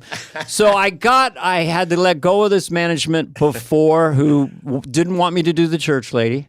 Oh, wow. I got standing ovation at the Comedy Magic Club. They got me in the back room, and they said, "You got to stop doing the church lady." It was only 5 minutes out of a 90-minute set at that point. And they go, "You're coming off gay." You're coming off gay? What is my... Well, it's not... I mean, I guess so. They don't get on TV. But anyway, I was able to... Yeah, we don't want them around here. So I was able to jettison that management company. That's all right. And go with Brillstein, Gray, and Gervitz. Brillstein Entertainment Partners. And that changed everything for me. And then the Igby's. And then I had to audition another time a week later or something. And I thought Jim Carrey was there. I know I met Phil Hartman, and we had to go do the audition, kind of like they do in 8H. It was just 10 people and me up there doing shtick for everybody. And Lorne would kind of tilt you, I think, to test you. Do you think those terribly tense situations are hurdles that they want to see if you can clear those hurdles? Because ultimately you are going to have to be on the show live, and you can't melt down. In that situation where you're kind of vulnerable up there, and I knew Dennis Miller, he was sitting there, and Nora Dunn, and Lorne would kind of dig at you a little bit. We've seen enough of that. Do you have anything else? Right in the middle of your audition. And I think it was a test to see when the red light comes on and it's 20 million, 3, 2, 1, your life, your career, your family, all your loved ones counting on you. Boom! Can you deliver? So, but if I could, it was just from the 10,000 hours in a club. Dana actually, a different path, obviously more built for SNL than me. And when he went out, his first show was cold opening church, and the lead guy in a lot of sketches, I was worked in almost too slowly, so it was more frustrating to go year after year writing for these guys, helping, writing update jokes, getting in the background. So by the time I go on, it's not quite as terrifying, but still terrifying. But as I'm sure for Dana, just that first time, even though he's a seasoned performer, it's way, way different. This is the only thing that really matters. More people see you that first sketch than all of your stand-up combined in your whole life. Yeah. My entry in there was 86, so that was pre-18 cast members. So they had purged the year before. We had John Lovitz, Phil Hartman, and myself as the primary men, and then we had Nora Dunn and Jan Hooks, the late great. And Victoria Jackson. How many? That was it? 6 cast members? Six main cast members. We had Kevin Nealon as a feature and A. Whitney Brown, Dennis Miller. So then when I got on the first show, that I was there for a month. I was at Lorne Michaels' house for a month too, which is a whole other story. But I worked on the church lady character. But it wasn't, no one knew if it would work or kill or anything. Lorne moved you into his home? Is that because you were coming off gay? Well, I got... It's just, I'm not saying you are gay, but you come off gay. See how it feels? I don't know. It's that thing of like, people are going to wonder, and it's good if like they really know where you're coming from. What? I need a decorator. I don't know if David spent time. I spent a month in Long Island at Lorne's house. in Amagansett with Lorne, and Paul McCartney came over, and Chevy Chase was there, and I'd never been on television. He adopted you. Basically, yeah. You could have Jack's room, so I was in where Jack Nicholson would hang out. Oh, you know, okay. I'm calling my friends back in San Francisco. I'm staying in Jack Nicholson's room. Paul McCartney and Chevy Chase are here. How are you doing? You know, Wow. So just to go back a couple we of can go way steps, if I back. could. Yes. When you guys are like you're talking about David auditioning with Rob, who's your friend, and you're auditioning with 25 other people who some of whom I assume are your friends. What is it like when you get that job and then those people you auditioned with and came up with don't? You know, it worked a little different for us because I didn't really know anyone who didn't get it. Really? I met Everyone you know got hired by Saturday Night Live? that's pretty cool. I mean, People wanted to get to know David. I was new. I was newer in town and just doing the improv, and not in the Comedy Store said no to me, so I had the improv, and I didn't know that many people that were auditioning or got that call like Rob and I did, but I knew a lot of comedians. But there was one. He mentioned Brandon Tartikoff, who was the most powerful person in town, if you remember back then. Sure. He had Cosby Show. Every big show was on. And they said he saw you do 5 one night at the show. He wants to meet you and maybe give you a development deal or make a show for you. And I was freaking out. I saw Kevin Pollak the day before, and he goes, this will be your biggest break. So they give me sides. I didn't know if I told you this, Dan. Sides. They give me Remember sides, which is a little bit of a script.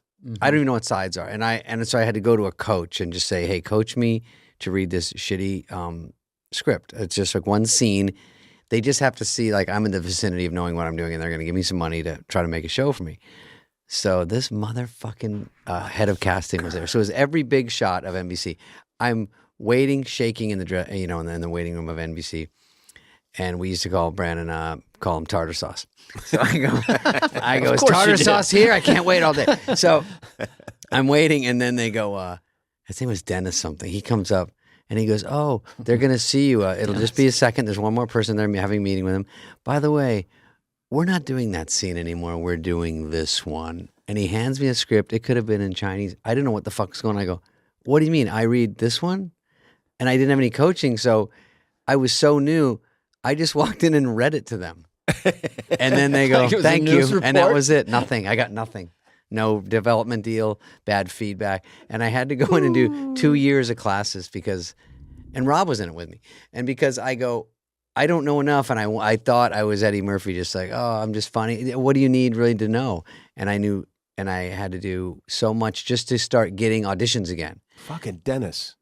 God, Dennis is that always motherfucker. there. Yeah, it wasn't Dennis Miller. It was Dennis, head of casting, and I was just, it was like slow motion, switches the scripts.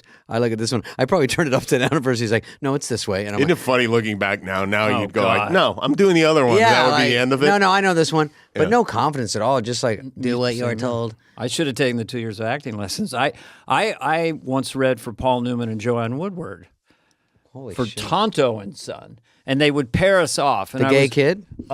Yes, yeah. And I was with this really good actress, and they paired us off. And then Paul Newman was so charming, and she had a little dog, and he had Red Sox on, and I bombed so bad that I ruined it for her. I mean, it was, and then Took her down with you. I can't. We walked outside and I go, that was kind of weird. And she goes, yeah, it was kind of fucking weird. And then she got in the elevator. Can I read with someone else? I was so bad I destroyed other careers. Yeah. It was not a good. But I did a lot of shit like that. Who did you leave behind, Dana? Who was your Yeah. comedy friend? Well, I would say that Kevin Pollak, we did a lot of stand-up together, great impressionist, great actor. The planets never lined up for him, but I thought he would be, they did elsewhere, obviously. But he's not done on great. Live. Yeah, but that would have been a natural fit for Kevin. Did you go, when you guys were in there, were you pushing for your friends? Oh, you knew no. were The funny? guy who Not was, immediately. The guy who you wanted Let me them get to settled. hire people that you felt you could compete or dominate. You didn't want him to hire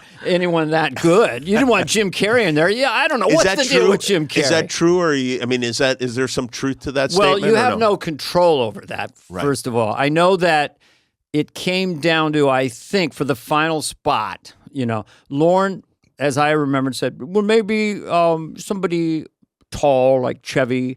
And I had been living with Kevin Nealon, where I met him before I got on SNL. Somebody tall. That's what I remember. And I go, I know a tall guy. Not even that funny. Just really So Rick tall. Overton was right in the lane. The great Rick Overton was right there. Yeah. So Kevin flies out, and with his style, he was just Height. standing in his height. God, was he tall? Oh, still is. Yeah. He's Big not. man. He's one of the tallest comedians I've seen. Lawrence, you're hired. He hadn't even started doing his comedy. We want you because you're tall. But anyway, then Kevin nailed it at just standing there. His stand-up is so casual, you didn't even know when he starts or he ends. Yeah. And he killed. And I think Lorne in those days did it a little bit like a sitcom. Like you want these different flavors. Like Phil had his lane, Lovitz had his lane, I did my thing, and then Kevin, Well, Dennis. if you have sketches, you go, okay, who's going to play the dad? You know what I mean? Yeah. That's a legitimate That thing you makes don't sense. think of. Phil. And then you go, Phil's Phil's a gonna solid play- dad every time. Game show host, going to be Phil. Right. If no one else Exactly. is around. That's He was the glue. I think it was my nickname, doesn't have to be. We called him the glue because he kind of held the show together. He couldn't. I called him the sticky stuff. common and then, problem. You need some glue on that cleared it up. microphone. Oh, no. No, Jimmy- I've always had mic problems. By the way, when I got there, it was me and Robbie, and then we were suggesting maybe writers, Fred Wolf and some other people, and then Sandler was, I think, our first one we kind of pushed, because Farley and Chris Rock came right after us. So we did 4 shows. I remember Dennis is like tough love dad. He goes, you better get something on or they're going to get rid of one of you dudes. I mean, fucking, you don't bring a guy back, you can't write for shit. I'm like, 4 shows? And I thought, oh, that'll be easy. Meanwhile, you can't even look like you have a decent script at read through. Everyone's like, it just so stands out as shitty, until you know what's going on. Yeah. And you're competing against all these great writers. So we have 4, then we do the summer. We do come back, but when I walk in, that's Rock and Farley. So now those guys get to be our crew. Sandler gets there maybe 3 months later. So about pushing for Sandler, I would just say, yeah, this guy kills and he does well. I didn't know, I had barely any influence there, but just one more voice saying he's great, and then Sandler sort of parlayed every strong movie has into SNL. You're saying you made Adam Sandler. You are responsible Discovered. for his career. Yeah. Yes. Wow, we call that's him pretty Sandu or Sandman. That was when it came yeah. out.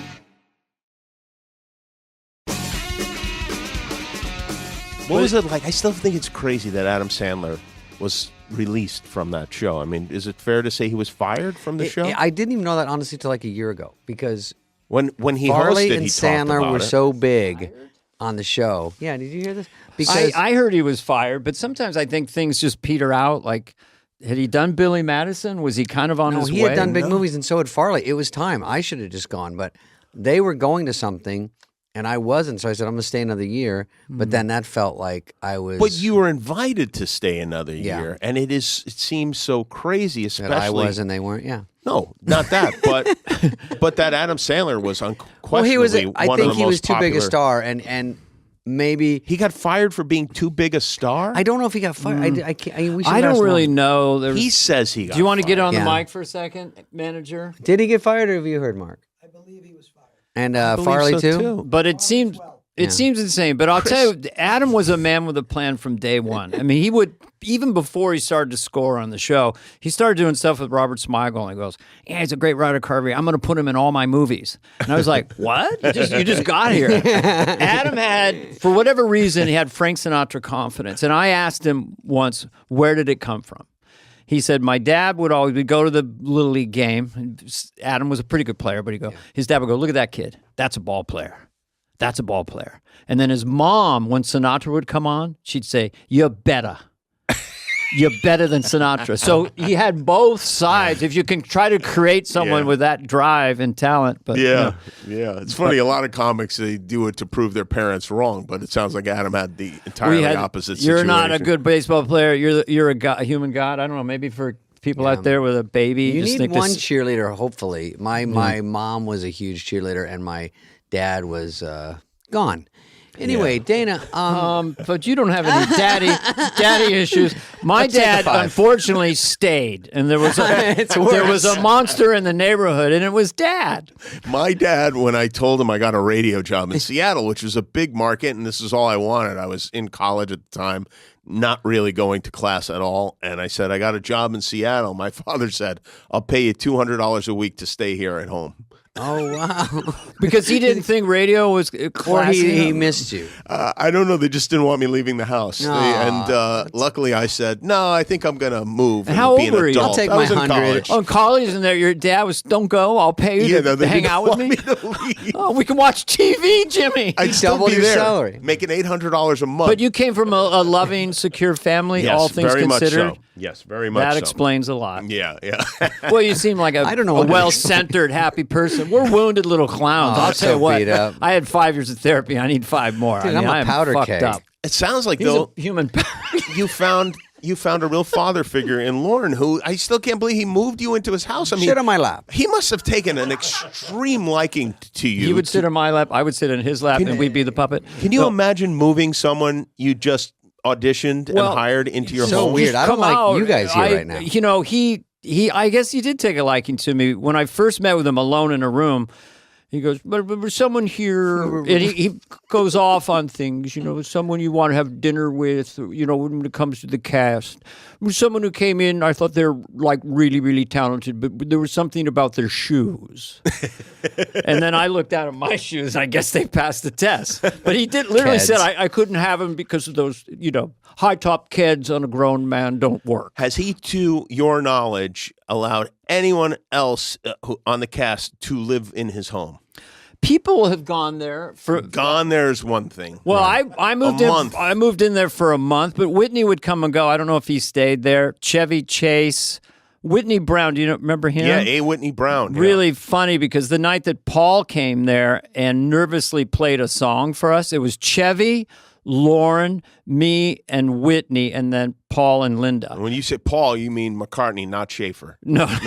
I'm sorry, I thought people Could be either. Well, I thought I'd play a little thing for you. I don't know if it's any good, you know. And he leaned into me right as the song started. I guess he had it on a CD. He goes, sometimes when you're writing, you try so hard to live up to whatever, you end up ruining the fucker. This is him saying it to me right as the song goes on. So he's very vulnerable. The song plays. There's a pause. A. Whitney Brown goes, sounds like Julian Lennon.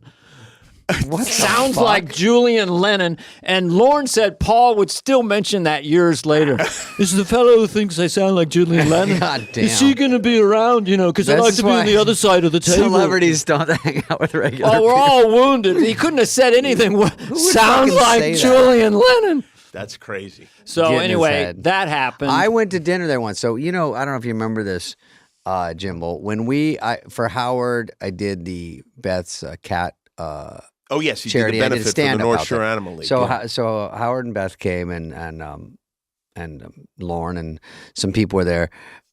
Some celebrities Of course, were we're talking about Howard Stern. peppered around and his Howard wife, Stern. Beth. Yeah. And so doing this charity show, but I was extra nervous because it was very small, and there's a lot of those people, and they don't see me do stand up, and it was kind of scary. So anyway, there's Lauren, and then there's seat empty. They go, well, should we hold for Jack Nicholson? I go, oh no, he's not coming in the fucking front row, is he? So they don't hold. Now my whole set, I'm like, where the fuck is Jack? He's missing my Southwest bit. And so then afterwards, Lauren goes, dinner at the house? And I was like, oh, the one Dana stays at? Well, I was staying there. So I go, Dana's not there right now, is he?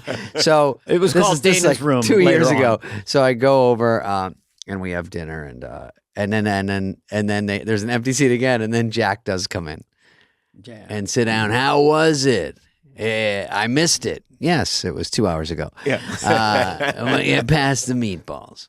So he ate, and it was very fun. So that was my big Lauren house, but it was a timer on it. But he didn't invite you to stay for 29 more days. Tired? Just that night. I have bunk beds. Dana, does he keep the room as you left it, like my mother has at my very room? nice. Lauren keeps Dana's It's like room. 2 single beds, and one morning I came in and he was making the bed.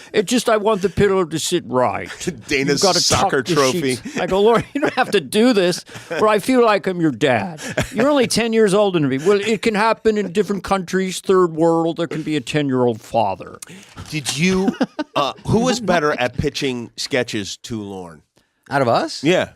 I don't remember really You didn't really Pitching. pitch sketches. Well, we pitch them in the meeting. You know, we have all the other writers. So you're really Lauren is there or no? Lauren is there. Okay. It's Monday evening. Everyone's packed in his little office, and there's usually a nervous host sitting in a chair. So it's Lauren and the host facing this way. Lauren behind his desk, host in a big chair. Everyone is sitting on the floor, chairs, couches, standing, jammed, boiling hot. And then Lauren just like has a, certs or a Twizzler, and he goes, David, anything for Tom Hanks? And then he just goes through, and then you go, oh, and you have a little legal pad, and you go, I was thinking maybe you play Sully, but you're just at a. Do you work harder on the Tom Hanks pitches than on, let's say, Kyle MacLachlan? Well, I always do fake pitches because if you pitch it in the room and then the bubble's been burst, you want to save it for read-through. All strategy. So it'd be like, I'm going to be a dancing popsicle with John Lovitz, and we sing a song. And that's just a fake pitch. And then people laugh. And then you go, that's the fake one. But then sometimes the host comes around to your room later and goes, Are you the one working on the dancing popsicle bit? And you go, no. And they're like, I love that. And you're like, that was a fucking fake And then you idea. go, Michael Jordan, relax. Yeah. You're not going to play. Were you guys both there when Michael Jordan hosted the show? Oh, yeah. Was he in that Monday meeting? Yeah. I think he had to be. Was yeah. there, did the whole run of the whole thing. Was there were there any buffer people who were like, oh no, yeah, Michael's not going to do that. Michael will do that, I or was it don't just really Michael? remember- Are the buffer people allowed in those meetings? Because we deal with No. buffer people a lot. Sure. Really? And the buffer people often Demand. do a disservice to the people who need to get the laughs on the show. Like where So- they never hear the actual idea. Yeah, they because never hear. It's They're turned like, down no, before it gets to them. He Yeah. can't do that because he was divorced in 1975. And you're like, this doesn't really have anything to I do think with he that. would think it's funny. Let him decide. Well, the yeah. really fascinating thing for me that week with Michael Jordan was that, it's a fish out of water, the greatest player ever, but he's got a lot of sketches. And we're about to go out in the live show in a sketch, and he's got some heavy dialogue, and you're behind the slats, the band's playing, the audience is there. And I could tell, he had the script in his hand for last minute jamming, and I could tell he kind of had cotton mouth. It was a little tense. I said, Michael, just go out there and read it right off the cue card. Christopher Walken does it. Don't even worry about that. And it kind of trying to calm Michael Jordan down about anything was a unique situation. Sting, too. Sting would be like, how's my hair? We're going into an elevator sketch. How's it now? I like Sting in the It looks elevator. I good. remember How that. about now? It looked better before. Fuck! No. But Who was the most nervous of the hosts? Rosanna Arquette. Rosanna Arquette was wow. most nervous. I don't know. She was a was a little good answer. emotional. She was great, but I remember you'd hear that someone was sobbing somewhere. Yeah. And whatever host was Full nervous breakdown. was Yeah. broken down. With Steven Seagal, you would just go by his office and you just hear all you'd hear is and some woman having an orgasm. Right? No, that's all you'd hear. You'd go by and they come out and fluff up. I hope there was a woman in there. I think sometimes Friday night is the night to collapse. If you were even on the show, even when I went back to host, Friday night is the night when the hosts go, you're joking. The sets aren't even all built yet. And all the lines are different from read through. We haven't even rehearsed all of them once. The show is tomorrow. And that's if they cry or have a breakdown because they go, we can't do this. And everyone's It like, happens so rarely. It seems like it should happen more. Oh, almost every Saturday night, especially the dress shows would go longer and longer, where you're still doing the practice show and it's like 10:45, and the real show goes on in 45 minutes. Yeah. I go, they're going to put up an old movie tonight. We're never going to make it. This is the worst It's when thing you ever. start hoping for an earthquake or something. Anything. It's a preemption of some kind. Jim Downey, who had such ADD, he would write really, really well, like at 11, like right outside the office. He needed to get right He down needed to to it. be, no, you cannot procrastinate for one more second. You give you 5 gems at or they'd say it's in the cards. When you're going on to a set, it'll be in the cards. So you're going to live read. That's how I order dinner. I look at the menu and everybody orders. They come to me last. I'm like, oh, okay, I'll have the branzino. I have to order now. Yeah. Time's up. Yeah. That's how it is. Some of these people, though, I'm looking through a list of some of the people who hosted the shows when you were both on, and some of these people like have no business hosting a show like this. I mean, really, I think this might have been right before you were on, David. But George Steinbrenner hosted the show with Morris Day and the Time. I love Morris Day They and do the Time. funny combos like that. Steinbrenner is a New York institution, and that's what Lauren, if you're New York centric, someone from a play can get it. He loves New York, and his friends are from New York, so he likes to go, we got, the lead from, but there was a run there where we had the second me or to go third through 'em? lead wait, from I some just want to shows insert instead this of is the that first. here's the secret of the show, in my opinion. I figured it out yesterday. When it's good, it's good. When it's bad, it's good. So you're watching this billionaire owner of a baseball team try to do sketch comedy, and he sucks. Not his fault. I find that really compelling to watch live and watch people bomb. Do you find it disheartening when Kim Kardashian is on and she's funny and you go, well, okay, well, where are we now? I mean, I saw her monologue and said, what the fuck? Yeah, like what are we? Are we ventriloquist puppets? Yeah. Well, here's the thing. When you become that famous and your comedy bit is all about the entire audience knows what you're talking about. You've got to. But she landed that beautifully, and Chris Rock did say, monologue of the year about Kim Kardashian. Yeah, it was really good. And it was just crushed. Also, it's out of nowhere, so you get extra points. Yeah. because She scored so hard, a was part good. of me did die. Yeah, right. Yeah. That's kind of what I don't like about what those celebrity roasts became, because it went from being a bunch of comics goofing on somebody they presumably knew to famous people reading lines a bunch of mean comedy writers handed to them. Meanest, angriest comedy writers. Yeah, the meanest, assassins, angriest. Yeah. What I don't like about that show, but Jeff Ross is great. The show's kind of brilliant, right? But I Well, certain watch it. people like Jeff Ross. Yeah, this is he's a master He's at it. a master at it. Yeah. But I watch it and I'm like, ha ha ha. The person who's being roasted is ha ha ha with relaxed eyes, kind of ha ha ha ha. And then at some point you see the shot where there's wounded pain behind whoever is brutal. being roasted. You mean Like, Chevy, right? You're talking about Chevy Chevy was the specifically? original. He was the fountain. Wasn't of- he the one where I watched and I said, oh, these guys don't even know him? And it went from Dean Yeah, Martin none of roast, them knew him. where it was fun, and they were like, Don Rickles would go, Dean, we've drank together, and they do a little joke. It was like, sometimes you wake up and your hair looks messy, and then everyone's like, ah. But it got so rough over the years, but they don't know each other. So Chevy's looking down at some guy he doesn't know, and they're like, hey, you fucking asshole, look over here. And they're like, are you talking to me? And then you're like, how are these people have any business talking to a huge star like this and then really taking their legs out? Well, yeah, although I think it do maybe you love it? says something about the person when his friends who are funny don't come to roast him. So maybe it means like they're like, oh man, he's not going to take this well, or maybe they're just like, I don't know. Have you been roasted or do you want to be roasted? No, I've roasted, but I have not been roasted. Yeah. But you always get Yeah, roasted you while can't you're be in the vicinity. Yeah, if you're in the room, and I've done like 5 or 6 of those, you get roasted. And sometimes you get like I don't know, Jeff Ross was in the elevator with Drew Carey, and Drew said, it was one of the early roasts. He goes, who's roasting tonight? And he goes, or it was the night before. He says, Jimmy Kimmel, Adam Carolla, and Drew Carey goes, anybody funny? And Jeff, of course, reported this to me immediately, and I stayed up all night writing the most vicious Drew Carey jokes. I mean, I flayed him. I tore the skin off his body. See, that's and hung why it on you're a the wall. success. That's why you're And he was like, successful. Jesus Christ. Because he didn't know where it came from. He was probably just joking, you know? I remember an old that's what Pam you need. Anderson one. I go, she asked me to do it, and I said, Yeah. I'll send I a was, video I in. was the roast master of that. Okay, I think I I sent a saw video that in because I'm changing my lie. I think I sent a video in because I go, I don't know in the room. I just don't want to really be there because you get caught in the crossfire. And I think that was one where they go, speaking of anal warts, Andy Dick is here, and the spotlight goes, and he's like, what the fuck? I'm in the audience. Like, I didn't know I could get it. I was in the parking garage and I got wounded. You know? Suddenly a light comes on. They call you at home. Yeah. you Was he fucking ever asshole. funny? You know, I'm like down the block at Sardi's. Speaking of, when you're talking about Saturday Night Live and how one guy has to be the dad, one person has to be the mom, etc., that's kind of how those roasts are. In that, like, you know, somebody's got to be the slut, someone's got to be old, somebody's got to be over. You know, Yeah. And who is the mic dropper of consistently?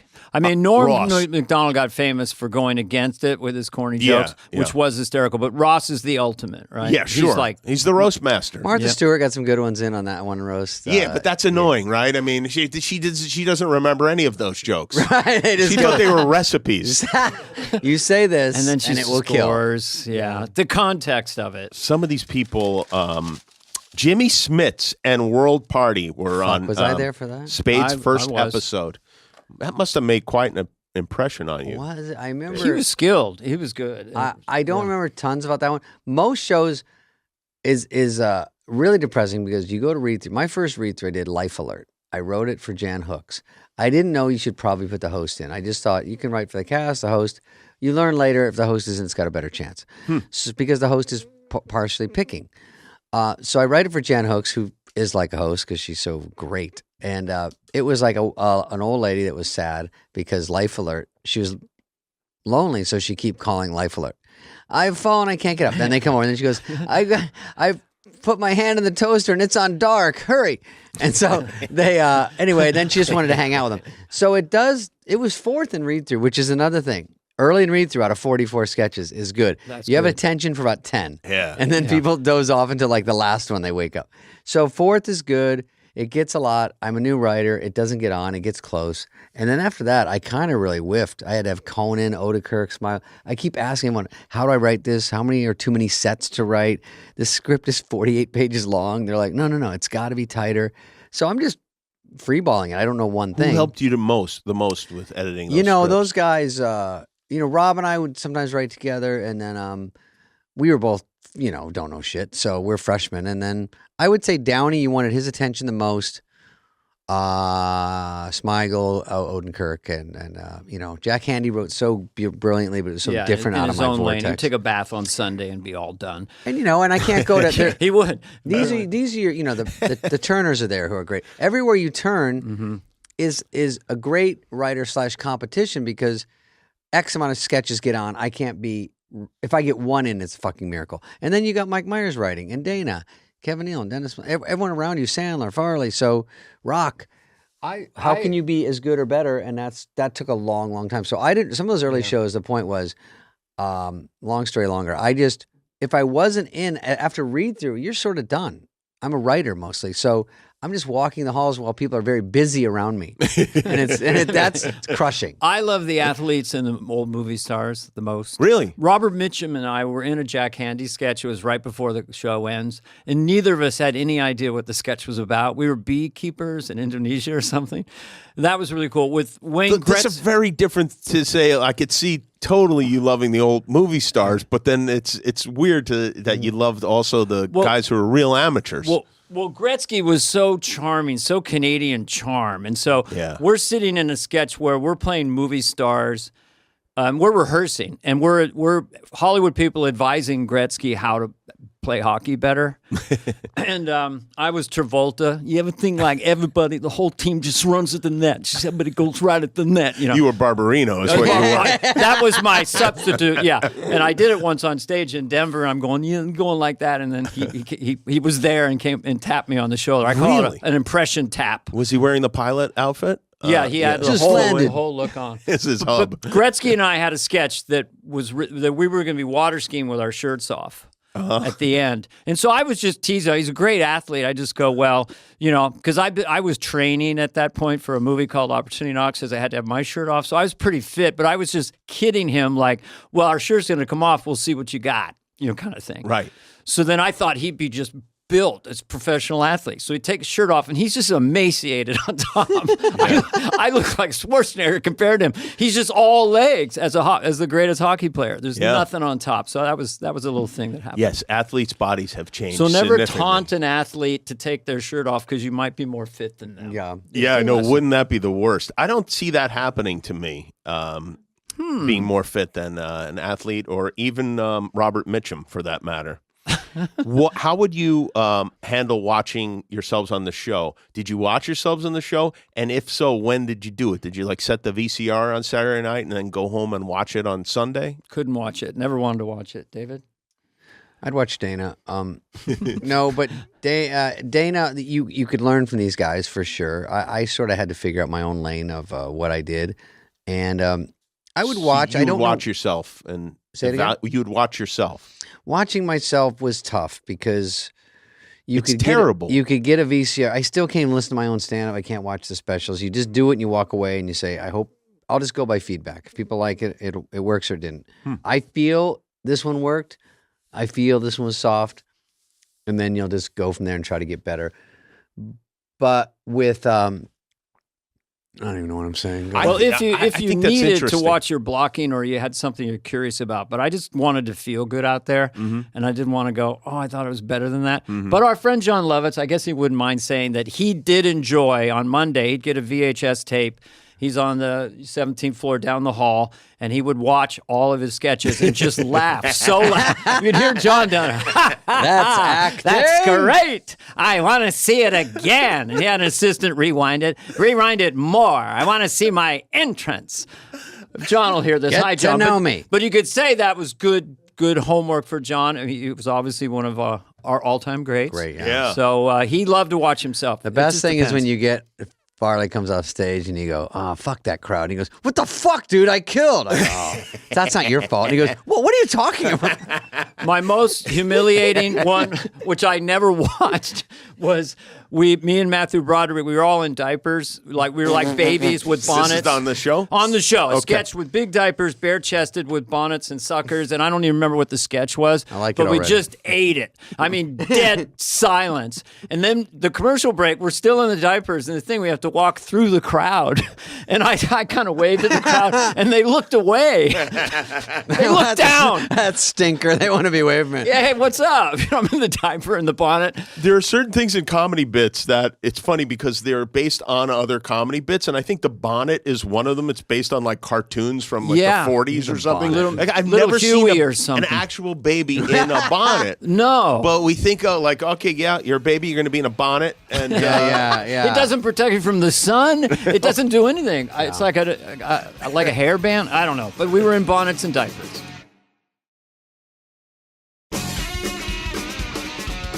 Did you ever go completely blank? And I know there are cue cards. And by the way, I do want to ask you something, because one thing that has bothered me consistently about Saturday Night Live for like, I don't know, the whole run of the show is the placement of the cue cards. Because so often, like you'll be sitting at the anchor desk or whatever and facing forward, because that's where the cue card, but you're supposed to be having a conversation with the person to the right of you. Why doesn't the cue card guy just move over a little bit and make it just a tiny bit more natural? Jimmy, Yes. calm down. That was true. on my notes that I was going to ask today. What the fuck was with the cue card placement? bigger. Am I the only one noticing It's that? a big problem. People think you're too married to the cards, they used to say. So Wally, our card guy, maybe he's still there, you'd have 3 sets ideally, but sometimes you all have to decide where you're going to look at the cards, because if you go back and forth from the person to the cards, that's when it looks weird on camera. Well, hold on. There's Go two ahead. things. There's update forward and then Yeah. sketches. So go on about the sketches. It's different. I don't know. But update, you're looking like if Dennis is update host or Nealon and they look over to me, I think there should be some over there, but it's not looking at me. It's all, you kind of grab them with your eyes and try to guess, but it's very hard because if you miss, and you also forget what color you are. If I'm green and I go, they go, Oh, I 10 thought you meant- seconds, and you go, am I thought you meant green? your What were you? race. I was red, I think. They have different colors and the host is always black. Oh, and it's not consistent, right? Yeah, Yeah. because on our show, on my cards, or now we use Are you black? teleprompter, are black. Yeah, and then Guillermo's blue, and then Yeah. that's all of us. There's only 2 people. Guillermo And you has could lines? tell the Yeah, cue card. I thought he had Yeah, he's funny. The cue cards would tell you what the eyesight was like. Not to pick on John again, but like I'd have like 10 lines on my cue card, and John would have like 2, and the letters would be like a foot high. Yeah. because he needed glasses, but he didn't Bob want to wear Hope them in the style. sketch. But I would say that in sketches, if I'm looking at you directly, I can kind of go, well, I don't know, and look over my shoulder and grab the line from behind me as well. Yeah, right. Phil was the best at this. At Update, I thought there was one pivoted, but generally speaking, you don't want to get in a profile with Dennis Miller. You want to stay forward as Why much is that? as possible. Well, because there's no camera 'Cause going to he's so cover you there. handsome and- Well, because the great lose your thing, face. you're in the center of the studio. There's an audience there. You want to just face forward. I would do grumpy old man or characters where I was just going to rant. And so I Interesting. just went right at the cue cards. That's Right. why it was so potent about it. Right. Sandler was great at that with his guitar and everything. Did you ever see anyone read someone else's line on the show? A line on the cue card that was not for them? Well, when you would be in Toonces the cat, it was a driving cat. It was Yeah, a cat sure. with Victoria Jackson. It was adorable. But she'd often just space out. Like I'd say my line, "Oh, where are we going to go?" And her line would be, "We'll get there pretty soon." 3, 2. I'm just kicking her leg. 5, 6. Oh, we'll get there pretty soon. So she would adorably space out. Yeah. I remember one time we were walking out for my first sketch I wrote, and Farley would do jokes around the set, how are you? He just do stupid shit. How are you? And then one time he said, I told this girl, why don't you lay me down in the tall grass and let me do my stuff? I go, okay, let's put that in there. And then we were thinking of stuff for him. And then he goes, I swallow a lot of aggression, along with some pizzas or something, whatever. So we put that in there because he was like the chubby guy in the sketch, shockingly. Yeah. And then we're walking out on air, not dressed. And he goes, I go, remember, say that one just like you said it, blah, blah. And he goes, it's your stripes. I go, what's that? He goes, that joke was in stripes. I go, that joke was in stripes? And he goes, David, it doesn't matter. And he grabs me really hard. It's all guilt. David, it doesn't. I go, 3, 2. And I go, what do we do? So he just does it. And he's looking at me like holds his face like, because I go, you. And then afterwards I go, you waited all fucking week. And he goes, I didn't wait a week? It was all week. We wrote it and he waited till it was live. He goes, David, no one knows anything. It's in stripes. They can't trace it back to me. I go, I think they can. I think they watched the sketch. You're not going to take the fall. I know. He goes, you're the writer. I go, you fucking ass. This is crazy. Listen to this lineup week to week to week. Steve Martin. Big. And James Taylor. Huge. Mm-hmm. This is to me, it's as good as it gets. Yeah. Mm-hmm. Followed by Rob Morrow and Nirvana. I remember Nirvana. Followed by Chevy and Robbie Robertson and Bruce Hornsby. And then the next show is Susan Day and CNC Music Factory. And then Jason Priestley and Teenage Fan Let me tell you Club. something. Susan Day had one of the best sketches. I saw it the other day. Someone Yeah. Twittered it to me. It was the Partridge Family Battle of the Bands versus the Brady Bunch. And it was an all-cast sketch. So she's Lori Partridge, and we are I was David Cassidy. Yeah, David Cassidy. We had all the wigs on, everything, and it was just like this epic sketch. Farley was written Reuben by- Kincaid. Written by Melanie Hutzel. Did she write that? Well, yeah, Oh, or at 'cause least she played, that was her idea. Yeah, she played Jan. she played Jan Brady at Right, on the Real Life Brady Bunch We or something watched it. like It was Yes, so she funny. brought that character to the show. So Right. that was a killer sketch. Susan Day was cool. The best, I told Dana that when I watched it, I was the drummer. I didn't know I was in it, And I'm in the drummer. I go, where the fuck am I? Because Sandler's up there. He's like, it's time for a change. He was Peter Brady. And then I hear my voice. I go, oh, I'm the drummer. And then I go, they don't even have a courtesy cut to me. It's just like a wide shot. And you hear, hey, guys, we got to start rehearsing. And I go, fucking pan over, do something, move out of the way. So I see myself inching my head around Dana and go, hi there. Like, just because I go, which camera's got a red light? I got to have someone back in Arizona know I'm on and in this And I would sketch. move. I got blacklisted from the Tonight Show because of Susan Day. Why? What did she Because of Susan Day. Because of Susan Day. do tell. Not directly, but we were doing a Carson that Yeah. week, and she came on as Susan Day. And it was written, I didn't write it, I don't want to say it, but it was written that Johnny didn't realize the Partridge Family wasn't still on the air. So how's that show going for you? Is that Danny Bonaducci? He's a real piece of work, isn't he? He's a handful. And that did not sit well with Johnny. Monday after that show, he didn't reference it, but he said, Ed, they think we're senile. Did you know that? Oh. They think we're senile. It's time to go. so anyway, that was kind of Did that bum you out? Yeah, I didn't want to. I loved Johnny Carson, and I Yeah. didn't want to be. Most of my stuff was benign and friendly. I love being in that character because of the earnestness of it. But Carcinio was a truly, it was a somewhat brutal parody of two different people at once, which I don't know has ever happened so before. awesome. Johnny recognized and said that to Leno. They're making fun of Arsenio as much as they're making fun of us. So he was smart. He got it. Okay. But the senile thing was a bridge too far, so I wasn't asked back. But before that, I was on a show all the time. And I was on the best of every year. I do a montage, and I'd come on. Right. He's dead to me, Dad. He's dead to me. Hey, Jimmy, when you look at that list, it made me realize that from when I started, and every Monday meeting when you go in there, it was a weird thing that I would think some people had a star thing. Like, you would see them sitting in that chair and they would talk and the way they handle themselves. I literally would walk out of there and go, that's a fucking movie star. Like, it hit me. And some people were just blank to me. Like, they just got on that week. They We did have the show. names. I know. I don't want to say names. Who are the movie stars? I will though? You say, can say the movie stars. like a Sharon Well, Stone is easy. Sharon Stone. That's easy. She comes in Right. dressed up, gorgeous, sits there, knows how to handle herself. There's my second show or third show was Alec Baldwin's first. Black turtleneck. I just watched Hunt for Red October where he's a star. I come in, he's got blue eyes, black hair, and he's like, how's it going? Nice to everyone, super cool. Everything about it.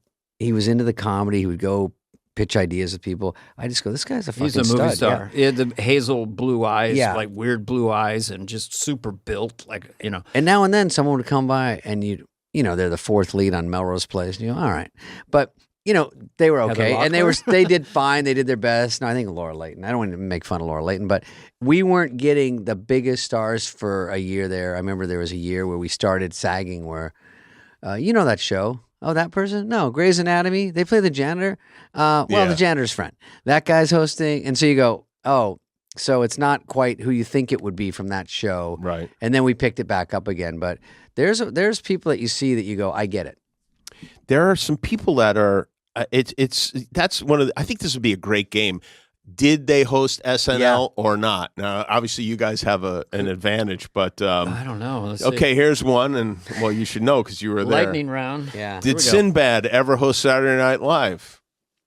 I'm going to say no because it's so obvious he should have. I don't. I'm going to say yes, and you were on that show with him. Oh, Jesus. Was I? Dennis Miller, was- Dennis Miller goes, I was on fucking Star Search with Sinbad.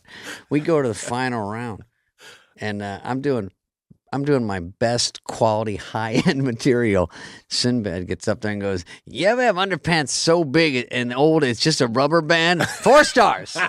You're moving on. Yeah. And Dennis is sitting there with doing 2.5 this going, what the fuck just happened? sophisticated, you know? Because you know what? That's funny. I mean, It can be a rubber band. He's Booty not- so big it drags in the sand. That was his closer. What was that? Booty so big drags in the sand behind her. No, I did a corporate with him and he fucking blew me out of the Well, water. he destroys it. One time I was doing this theater, I don't remember where, and the stagehand right before I went out go, Sinbad crushed here last week. I couldn't believe it. Did he do local references? Oh, he did all of them. My first 10 minutes. Moved in here a month before. But yeah, you don't want to follow Sinbad. That guy is... Go ahead, keep going. Tony Orlando. I'm just going to say yes now because I don't I think ever we want- had Dawn hosting when I was there. No, I just made that one up. I We just had I don't know. I don't Humperdinck. have a. We don't get the main guy. I just thought of this idea. I wish I had the whole Well, list, but Rob Morrow was on Northern Exposure. yeah, right. He was. Yeah. It was a He's a big great deal. actor. It was. It and was. Nirvana. I remember Nirvana. I remember Kurt Cobain sitting in the hall with Courtney Love, out of the dressing room, just sitting in the hallway by the page desk, and they camped out there. So you just walk by getting ready, and they're just there fiddling around. I go, okay.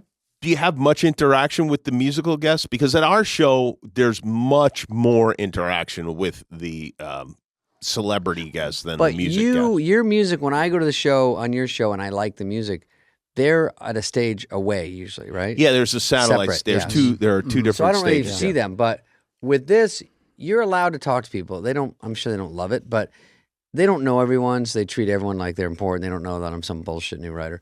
But what you can go watch rehearsal during dinner, and they do their songs, and then they go eat dinner. So I did sat and I ate with Nirvana both times because they were younger, I was newer, and didn't know much the first time they came on. Same with Pearl Jam. Second time, knew them a little better, liked them a little better. Very interesting. Everyone's sort of on the same playing field and cool to each other. So we had a great time. Now, one time, I think Cranberries were there. This is stupid, but Yeah. Marcy Klein was there, and they didn't. Sometimes they don't do their hit song, and you get Oh frustrated. yeah. Right. Yes. Yeah. And so there's a deal with the record company. I don't know. It's above my player career. So I just stand there watching them, and I'm like, fuck, they're not doing Linger. And I go, all right. So I watch, and then the Marcy goes, do Linger, but they were recording it, and so she just goes, she's smoking. She's like, do Linger, and then and they were just rehearsing. So the guy goes, dee, starts playing it, and then she's like, fine. The singer, she's Irish. Yeah, but her well, she Irish, passed away, I didn't yeah. know it, but it came through because she goes, she was kind of walking through it. If you, and she's like, it's just your attitude. It's tearing me apart. It's raining every day. I was like, oh, she's Irish? Like, I never heard it in the real song. Yeah. But when she was half-assing it, I go, I love it more. Oh, yeah. And then Marcy gave me a cassette of that. She goes, we taped it. I was like, oh, fuck yeah. So they should do the best of not even dressed, the best of rehearsal. The best of forced Well, I would rehearsals. tell you, if you're a fan of a band, because I had a guy who was Bob Shug was his name, Eric Clapton fanatic. So then he comes out to New York. He's in the bleachers on Thursday. You're seeing Eric talking to his band. He's playing the song. He's doing this song. It's hours of immersive stuff into your idol. So that just changed his life. And then when he came back in the show on Saturday, Eric Clapton, he walked by. He was on 8H, and Eric remembered his name. Hello, Bob. How you doing? So Wow. that's just a really intimate thing. What about for you guys musically? Now, obviously, Paul McCartney, I probably remember Neil everybody's Young answer, but getting on. He was doing was an old man or something. One of his incredible. And I was done with the show that night. I went to the side and was watching him in a chair playing 10 feet away. You have moments like that where you're kind of like, damn, this is an incredible show. would you have bands that then started playing at the after party? Did that happen regularly? I think Clapton, it was good night, and then I think he played another 20 minutes, and I know that McCartney did. I wasn't there for that one. Did McCartney do an extra concert? McCartney, when he was on our show, did 17 songs. Shut the fuck After up. the show? After the show. I'd kill. 17 songs. And the next old night, is that Justin Timberlake was on the show, and he was not feeling well, and he comes to me and he goes, and we were like, you got to do, we closed down the Boulevard. We're like, you got to do at least 5 shows. There's a lot of people, songs. You get a lot of people out there. Oof. And he's like, he goes, how many did McCartney do last night? I said 17. He's like, fuck. He's like 6-7 years younger. There's only one McCartney. Isn't that the best, though, when they seem to enjoy what they're doing? Because so many times that's not the case. And so many times you see them, they're reading their lyrics off a teleprompter, and you go, I know the words to this song. How is it possible that you don't? I told Dana that when I have a long story about it, but in my hilarious stand-up act, but I went to Is one it of on the Netflix now? What's the name of it? that one's out, but this is for the new one. What's the name of your Netflix special? What is it? Hey, buddy. Gervith, what's it called? It's called Nobody fucking knows. Coming Off Gay. Oh, no, wait, that's... You know the name of your Netflix I can't special. even think of it. What's it called? Oh, Hey, no, bud- nothing personal? Nothing Yeah. personal? I thought it was, hey, buddy. So I do this Haiti, the short version is I do one of those Sean Penn Haiti benefits where, you bid on things. Yeah, right. It's like Justin Bieber in a hot air balloon ride. That's like always really good. Hey, win a rocket ship to Mars with Elon Musk. I'll do that. That sounds fun. But everyone's rich and it's a lot of peer pressure. And so I see tickets to McCartney front row and Springsteen. And I go, this is like up my ass, something I would do. Yeah. So they go, it might go to, the estimate was 10 grand. So I tell my table, I've had a couple knocks in me. I go, loudmouth soup. I go, hey, I might bid on this one. It might buckle up. And they're like, is this guy with you? So I'm just talking to people that I have money. And then they go, so I have my paddle up and Sean's smoking on stage. He goes, all right, the McCartney tickets. I go, here we go. And he goes, I put my thing up. He goes, starting at 50,000. I go, what the fuck? And they go, Spade. And I go, no. I go, wait. On this, it was going to go increments. Like it would go like 1,000 and there would be an increment. And then I would go, and what's going on with the increments? And he goes 50. And they're all looking at me. I go, no, it's just funny that it's 50. I don't care about the money. I just think it's funny. And then they go, 60 over here, 70, 80, Spade. I go, all right, well, give me a second. It was 50, and talk about a markup. I think because I'm like, the face value is probably 100, 500, let's say. And then I go, that's okay. So, you could have gone to that for free. Sure. And I'm Yes. like trying to be a great guy. And I'm like, actually, I don't even know, gun to my head, where Haiti is on a map. I'm like, there was an earthquake, but was it that bad? And then they go, and everyone's, DiCaprio's like, who's the cheapskate? I'm like, 80's great. And then they go, 90, 100, Spade. I go, it hasn't been 1 fucking second. It hasn't.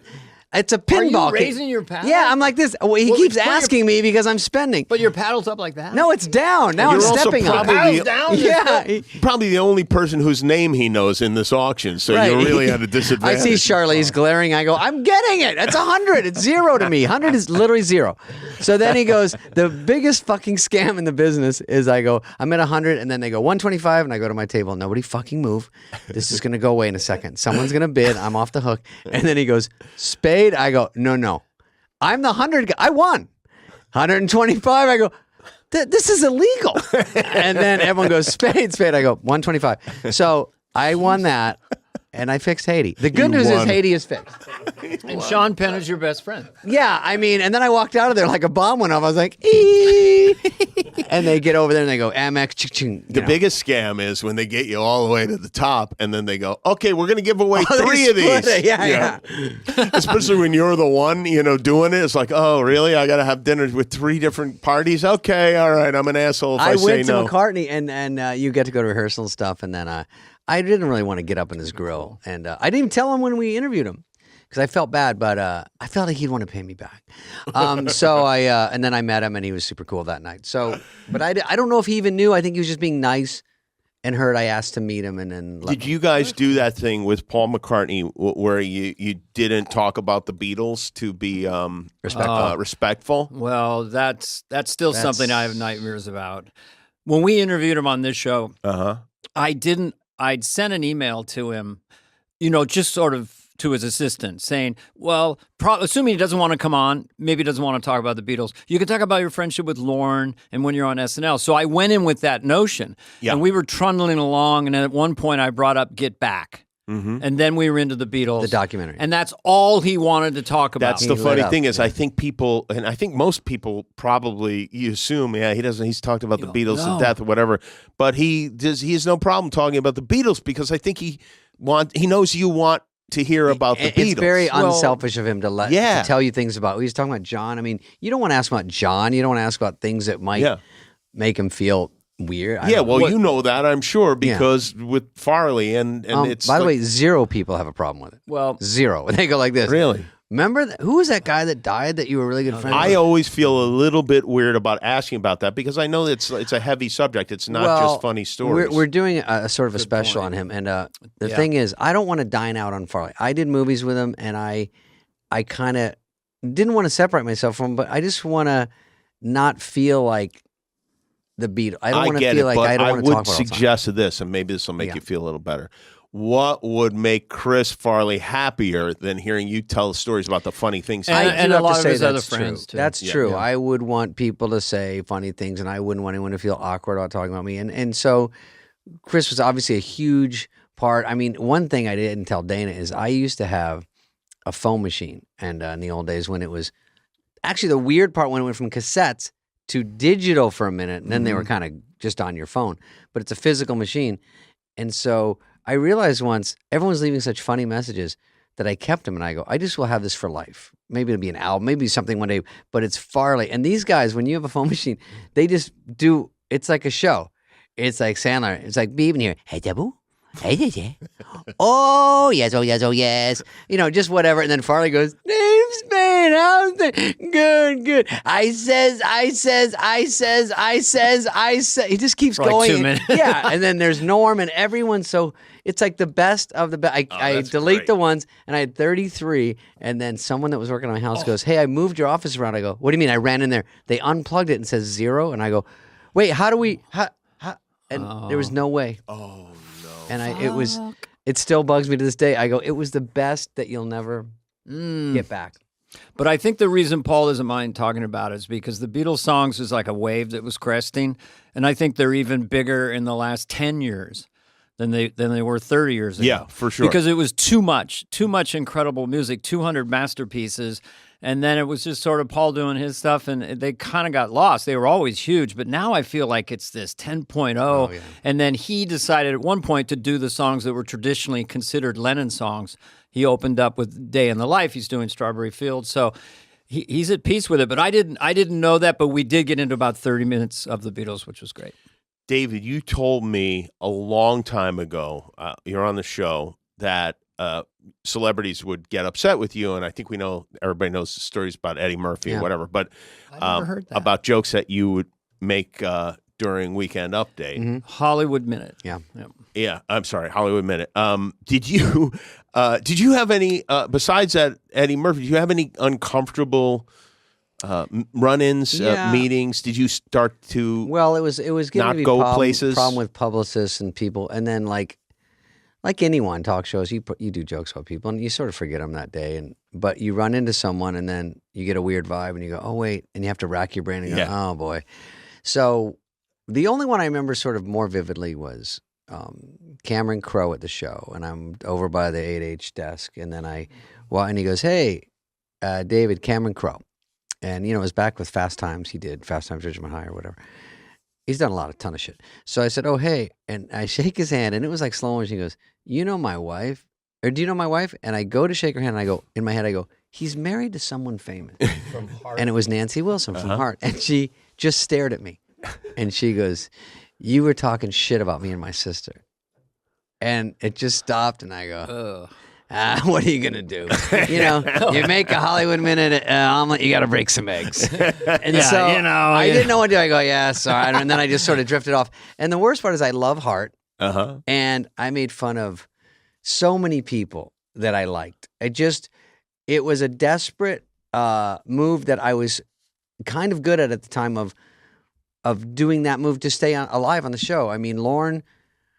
It was probably 2 to 3 years in, and then I did a Hollywood Minute, and did they ever? And they laughed at read through, and then Lorne goes, "Good, you found your voice." He said it at read through, and he just said it because I sat right next to him, and I was like, "What does that mean?" I didn't really know what that meant, and then it worked, and then about a week later, he goes, "Maybe a Hollywood Minute this week." I go, "Are you fucking shitting me?" Because he's never told me to do a sketch. He's never. I was just scraping to be in sketches, and then that kept me on a few more years. I didn't want to do that one too much either, but. It was a good one to go to. And then I started, as someone you don't know, young blonde kid from Arizona, out of the business, just taking people's legs out, but saying what people were kind of saying, you know, what they didn't want to say because it was all People magazine. There was only magazine was People magazine, I think. And so they were like so fluffy to celebrities. So it was interesting to hear someone say something kind of negative. If it was a clever way, like when you go, MC Hammer, do, it's over. You know, mean. Yeah. Julie Brown, wubba, my career's in trouble. So all those were kind of funny, do 10 jokes. And then. But remember this, and Sandler had it with Opera Man, where he'd do it off the side, this and that. Then he's at home base, he's doing the subtitles, and he's having pictures. So Hollywood Minute is like, okay, Hollywood Minute. And then you would have the picture of the person, and you'd be right down the lens. So that just really serviced you as a comedian. Once the crowd bought into it, then they're looking forward to it. Then I do that a few times, and then I get to a level. Then Tommy Boy came out, and then like Black Sheep, and then suddenly I'm in that sort of area of being known. And then to me, it wasn't as interesting because I go, part of the fun was. It's a nobody, then I go, I'm in this. I know careers are fragile. I get why people feel like shit sometimes with these jokes. I don't like mean jokes about me, so I go, So it faded out, and then that was just toward the end anyway. Yeah, you suddenly feel like maybe you're not punching up anymore. Yeah. They're your friends, so now you know everybody in Hollywood. And then you see them, then you go, I can't do that person. I did one about Aniston. I felt bad about, and then... I just said, this is getting stupid. MC Hammer hosted the show while you guys were there. He did the reception. He was... No, not really. He didn't. No, he did. No, yeah, he did. Well, he did. And I remember I was kind of in my heyday. I was kind of cocky. So the writers came over, and I was coming in at the end of that sketch. David was the I did. receptionist. My first, where I go, and you are... That was my first sketch that actually worked. 5-1. And Phil was Jesus. Was I an alien or something? He wasn't that one. The first one was MC Hammer. You came in as an alien, I think. And alien. I didn't know who anyone was. And then when it came back again, it was first SketchUp. I think it was Roseanne. I think it was Phil as Jesus. But I remember MC Hammer was there, and the writers were off to the side, and I was just kind of kidding around. I go, what do you guys want? You want a big laugh when I come in, or you want an applause break? I mean, what do you want? I'll put on whatever media you want. And MC Hammer coming from the streets, he just thought that was the greatest, man. You can't touch this. I got to admit, that song was fucking catchy. Unreal. Yeah. I mean, come on. Dude, I think Vanilla Ice came on. I was rocking out as much as anyone. I mean, that song, there's some toe tappers in that room. Although the parts that are actually catchy were written by someone else and then just wrapped over, right? Jimmy, I was willing to look the other way. Yeah, you were. Okay, all right. But then you couldn't do commercials then. Then he did a Taco Bell. You can't touch this. The Burrito Supreme. And now anyone could do a commercial. You can't eat all this. I missed it. The 90s, I had left a lot of money on the table. Yeah. You can't do that. You're Bob Dylan. Yeah, that changed in a big way. Dan was supposed to do, isn't that a special deal for a Big Mac? And he was like, it's too clunky. I could tighten that up. I had Church Lady for Taco Bell. I had them all lined up. Yeah.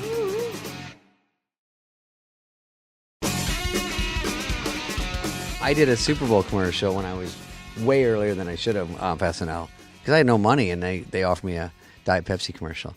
And then Gervitz goes, all right, it's all set. We just got to run it by Lauren. I go, why? Well, we just contract thing. I go, no. Well, it shouldn't be a problem. And then he goes, he killed it. I go, he killed my Super Bowl It commercial? was after John and I did ours.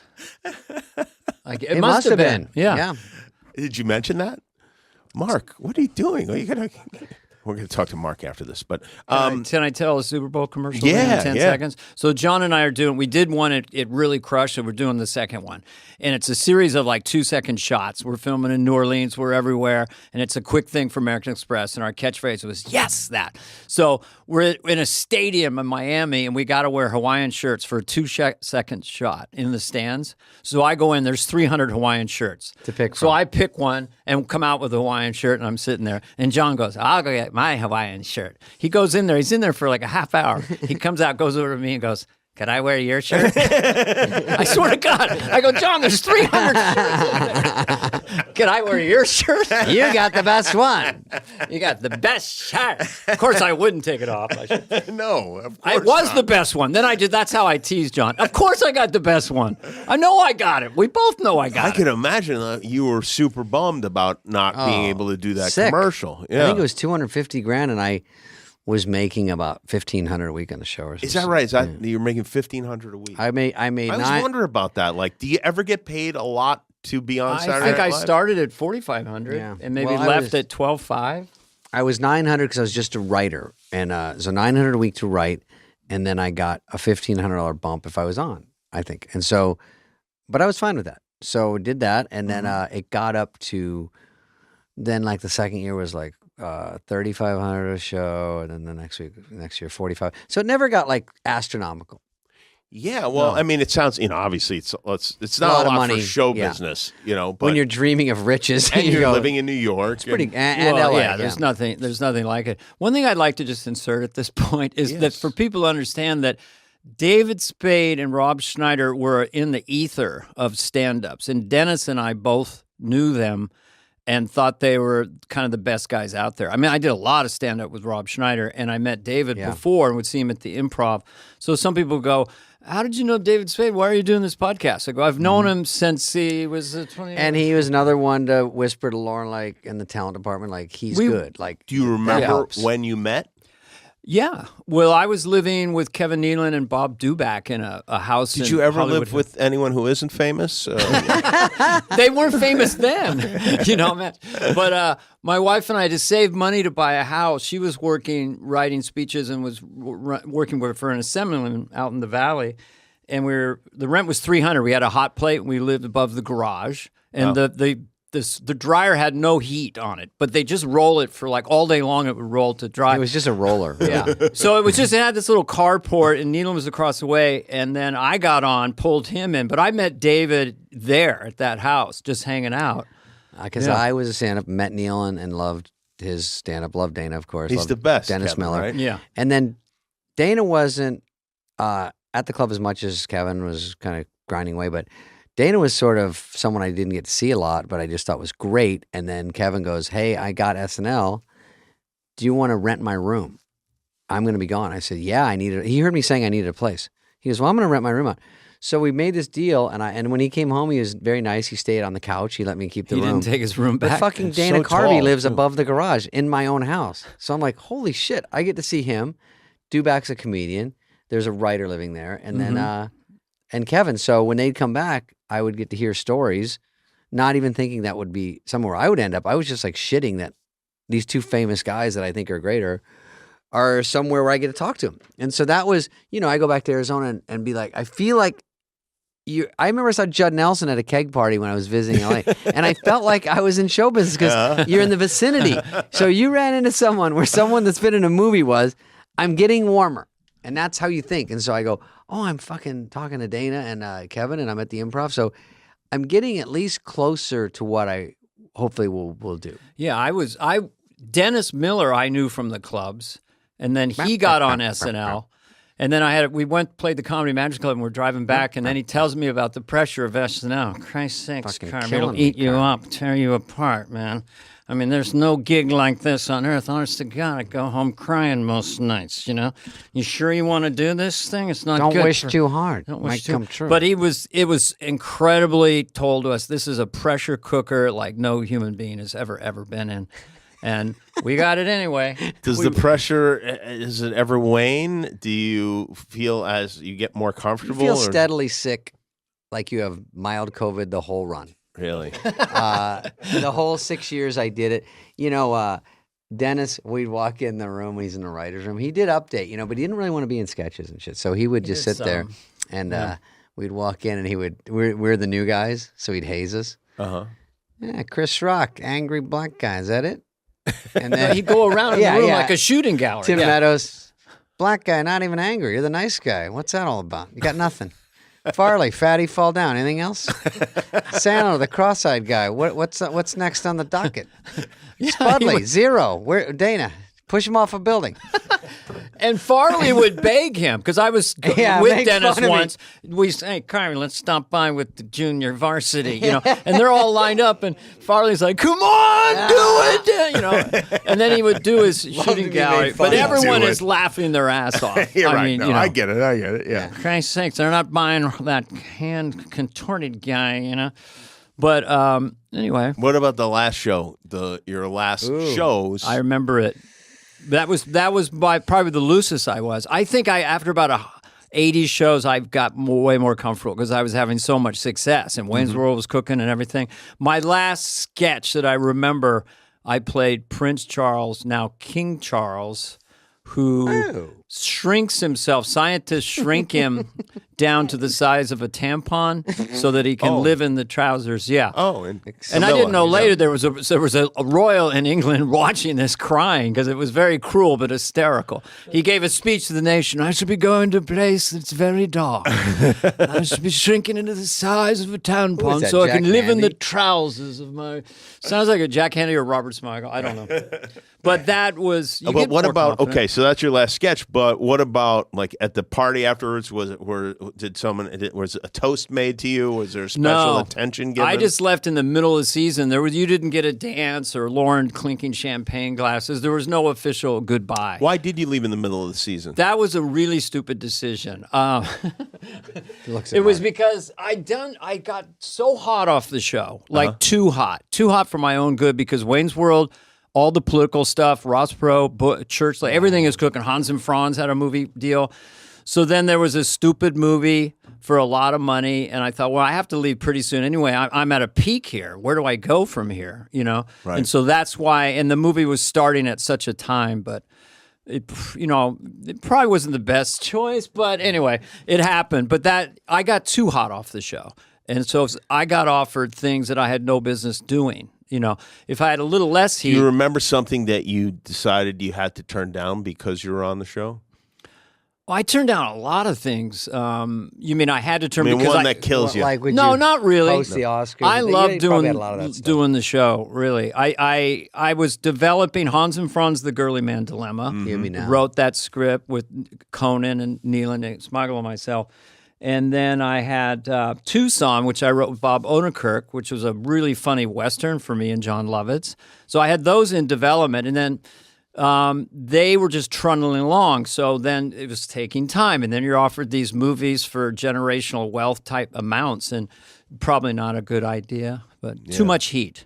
How It about was you? too Did you much. finish out the season? I left, and when you leave, I think the next move is back then the networks would probably let you try your own show. You know, like it's Spade.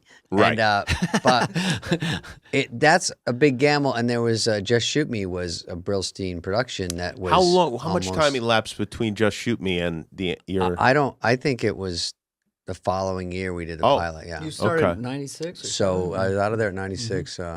We did the pilot was already shot and in New York with Laura to be on the lineup. You know how that works for the upfronts. Right. And they called her that night and said, "We're not going to have you come out, fly back home," which is so weird because That they had happened to 4 me once, too. people. Yeah. And they said, "We want to add something to this, so Mark and Brad Gray showed it to me, and they said, "Do you think you could fit into this?" And it's the fifth lead, but you could make it's a guy from Larry Sanders, Steve Levitan, and so we all talked, and I thought, I think this is safer. I'm with funny people, but there's no way they're funnier than what I just came from. So they were just great actors, and they were funny too. So Right. it just mixed well, and then I got to do that. But I did a movie, like Dana was saying, I did a movie Lost and Found during that. And if you do one movie, no matter how much heat you have, it didn't work well, and that lost all the heat in movies for.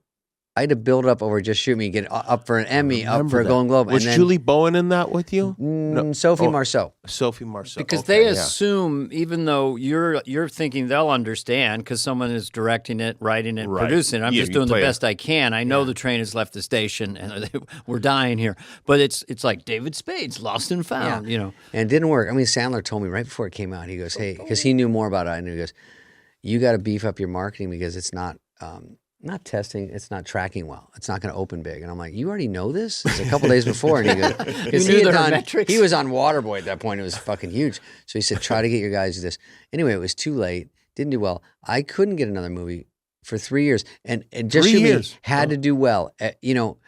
Like I said, up for a Golden Globe, up for another one, up for an Emmy. And then after all that heat, you get another shot at it. And so did another one. And then that worked better. And then it kept me around. But like Dana was saying, if you do one movie it doesn't work perfectly, it can evaporate so much of your fucking momentum. Yeah. It stops you. And in it your also track. can go the other way, where you suddenly have more momentum than maybe yeah. you can handle. Or I mean, I deserve. did That's what Dana Trapped in, had, yeah, Trapped the in show. Paradise with John and Nicolas. Nicolas Cage. And that one is a long story. It's a whole novel in itself, but it was stillborn. It didn't. And then I'm reading Dana Carvey's Trapped in Paradise. Like Alfred Hitchcock Presents. I'm like, what the fuck? Why am I the face of I this was movie? wandering in the snow for 6 months in Canada. I didn't even know what my night lines shoots, yeah. were. But Nicolas Cage was fun to work with. He is a character. Do you think back on those days as like now? Do you think back on them in the same way you think back on going to school? Like where You mean SNL? Yeah, your Fond classmates. memories. And, Yeah. I would say that, yes, if you go back to your high school on a Sunday afternoon and just walk around the high school and maybe see some of the old pictures, whatever that feeling is, when I go to SNL, if I'm up on the 17th floor, I'll be walking down the hall and I'll see me and Phil from 30 years ago and other pictures. And so it's nostalgic, it's melancholy, it's very odd. But mostly as time goes on, you feel very grateful for it. It was the linchpin for me completely. Sure. Nothing would happen. Yeah. So it's just such a lucky I see the same thing. thing. Go back in there and you get like your heart drops. You're like, fuck, you're walking into 30 Rock going, every time I walked in here, I was sick to my stomach. Like every time you're like, here we go. So even when you're just visiting or whatever, I only went once when I wasn't hosting or something. And it just gave me the same weird feeling. But I look at the photos and it's just like, oh my God, there's so much going on here. And sad, you see Phil who passed away, you see Norm, obviously Chris, and you just go, shit, Jan. And all the people you were with, and you're just like, lucky to still be around, lucky that I had this. And you see Lauren, and Lauren is really fun to see because as tough as it was a lot in your head. Like he's thinking about you every day going, I'm going to squash this bug. And I'm like, he doesn't give a fuck. He just wants the funny sketches to be on. You guys fight it out. We're putting on a good show. And then that's just the way it's always been. And now it doesn't really matter. And then it's very fun to see him. And I think just having been on it is so surreal because as a kid dreaming of this secretly. Yeah. I wasn't in theater arts or anything, but watching variety shows, Flip Wilson and Laughing and all those old-fashioned ones, and then seeing Steve Martin on it. And they were badass pirate rock stars, the first cast. I was in college, and they were like, oh my God. damn. And then 5 or 6 years later, suddenly I'm in their chair. I just felt like, don't we need someone besides me? That the minute I got it, I really felt incredibly nervous that I was going to be the one to ruin the show. That the show, I'd actually turn the lights out. The switch is over there, 8H. Oh, there, you just press it down because you're the one who fucking drove it into a ditch. Yeah. And that was the fear, but fear drives you. So I would say it's still. I remember George Bush Sr. saying to me, because we would hang out years later and stuff. We were friends. He goes, "I can't even believe I was president. Can hardly understand it." Really? Like it became a surreal thing to him 15 years later. I know I was in there. I pressed some buttons, made some speeches. Very hazy. Hazy. You don't think about the lead up when you see somebody. Like I remember seeing you on Saturday Night Live and just going like, oh yeah, there's Dana Carvey. He was born to be on this show. Yeah.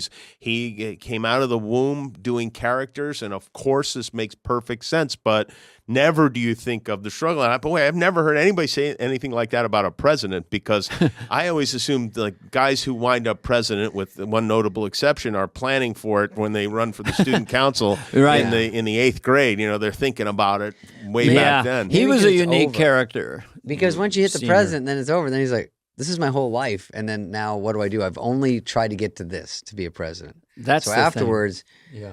if it's 10 years, he's like, If you're an "Fuck, I guess." SNL cast member, at a given point, you're an ex-SNL cast member. I remember Fred Armisen after he left, which is, you always feel like someone is doing my job and they're doing it better than me. You know, he's like, how do you deal with that? But for me, I did not have the confidence, even with, I learned later as I went along, I go, I'm a fish in water. This is actually really, I got much, much better. I'd never done sketch comedy until the very first cold opening, which I didn't even know I was in on the very first show. Every time I got a laugh when I was doing Church Chat, I wanted to turn to the audience like a stand-up. I had to force myself to stay in the scene. So I needed to learn how to do sketch comedy. And I fell in love with it, of having Phil as a partner, and Mike Myers and Kevin Nealon and stuff. So that part, instead of being a stand-up, it was just fun to be part of a kick-ass A-team. Like, everyone's great on the show. And leaving the show, like I didn't go to college that much, and I mean, I'm super smart, but it's Scottsdale it's not Community College, right? No, yeah, Were they the Pirates? I went to SEC, the Artichokes. And The then Artichokes. I went to Arizona Seriously. State. For, Me he knows, too. he I knows. went there too. Yeah. See, look at this You both, By the way, alum? Bill Hader moved from Oklahoma to That's go to right. community college in Phoenix. I was what like, he what? said. Like, Yeah. this is where the kids who Wow. didn't do so good in high I'll school see here. you later, Dad. I'm That place going is, to Scottsdale. That's like fame, the Academy. I mean, they're like, 3 made it. Now 300 million didn't. But he wasn't aware of you guys going through there. No, but I don't think it seemed crazy to him until I reacted strongly to that bit of news. Like, When he wait, you went to the transferred. community college down the block from my house. It's the. From like, you traveled to go there? Everybody who Well, goes there I'm going to lives leave, with- Ma. Well, I leave you now. Like I was saying, I don't really have friends from college, but I do have friends from high school, and then I have SNL people. So Yeah, I feel the same way. I don't. Yeah, I saw Chris Rock. I talked to him yesterday. I talked to Adam Moore. But there's guys, because of the podcast, that you get to talk to for an hour, like Bill Hader, where I would see him at a party and talk for 2 minutes. But to get the bullshit is really fun, and it's sort of reminiscing about SNL or about whatever we talk about. But that is nice to get someone trapped for an hour. You just get to catch up. Yeah, with Bill, the revelation was how much nervous energy he had around that show. I mean, really full-fledged panic attacks, because he was so great on the show. You know, right up there with anybody, and just so nervous. And man, I don't know how he hit it, but it was a really big deal. And very interesting to hear about. Yeah, you wonder what the toll, when at the end of it all. Well, I had a blocked Yeah. artery like 3 years later, so you know, besides my It's like genetics, COVID, where you go, do I have long SNL? yeah. No, I would go. They'd say 3, 2, 1. I'd be Bush because I did so many in-ones, and the whole show's riding on me, and I've got 9 minutes of dialogue, and my heart would be just pounding out of my chest. But you have to try to relax. With the you're church today, I flying couldn't after. pick up things. My hands were so sweating, I couldn't pick up pieces of paper. In the early days, for sure, it was just too fucking nerve-wracking. But we fought through it. It's not just like, I mean, ultimately, it's like you want to be funny. That's number one. You want to be funny, but also like, as you mentioned earlier, like sometimes the future of your whole family is riding on this. Oh, It's like, yeah. what am I gonna do if this doesn't work? And if I didn't kill in the clubs, then I didn't get to the middle act. If I didn't kill there, I didn't get to headline, and then the middle act's trying to knock me off. I came in with the mindset of a stand-up. Like, I don't want to just get laughs. I want to levitate. I want to destroy the room, for better or for worse. That was my where I was Rape thinking and all the time, pillage. or else I'm going to get fired, or I'm not going to be in the show at all. So you had to really, really strategize about that. And if people, parents, relatives, when you say you're a stand-up, that's all good and well. It's not as impressive to go, oh, I just did Gutbusters and we filled up the Late Show Friday.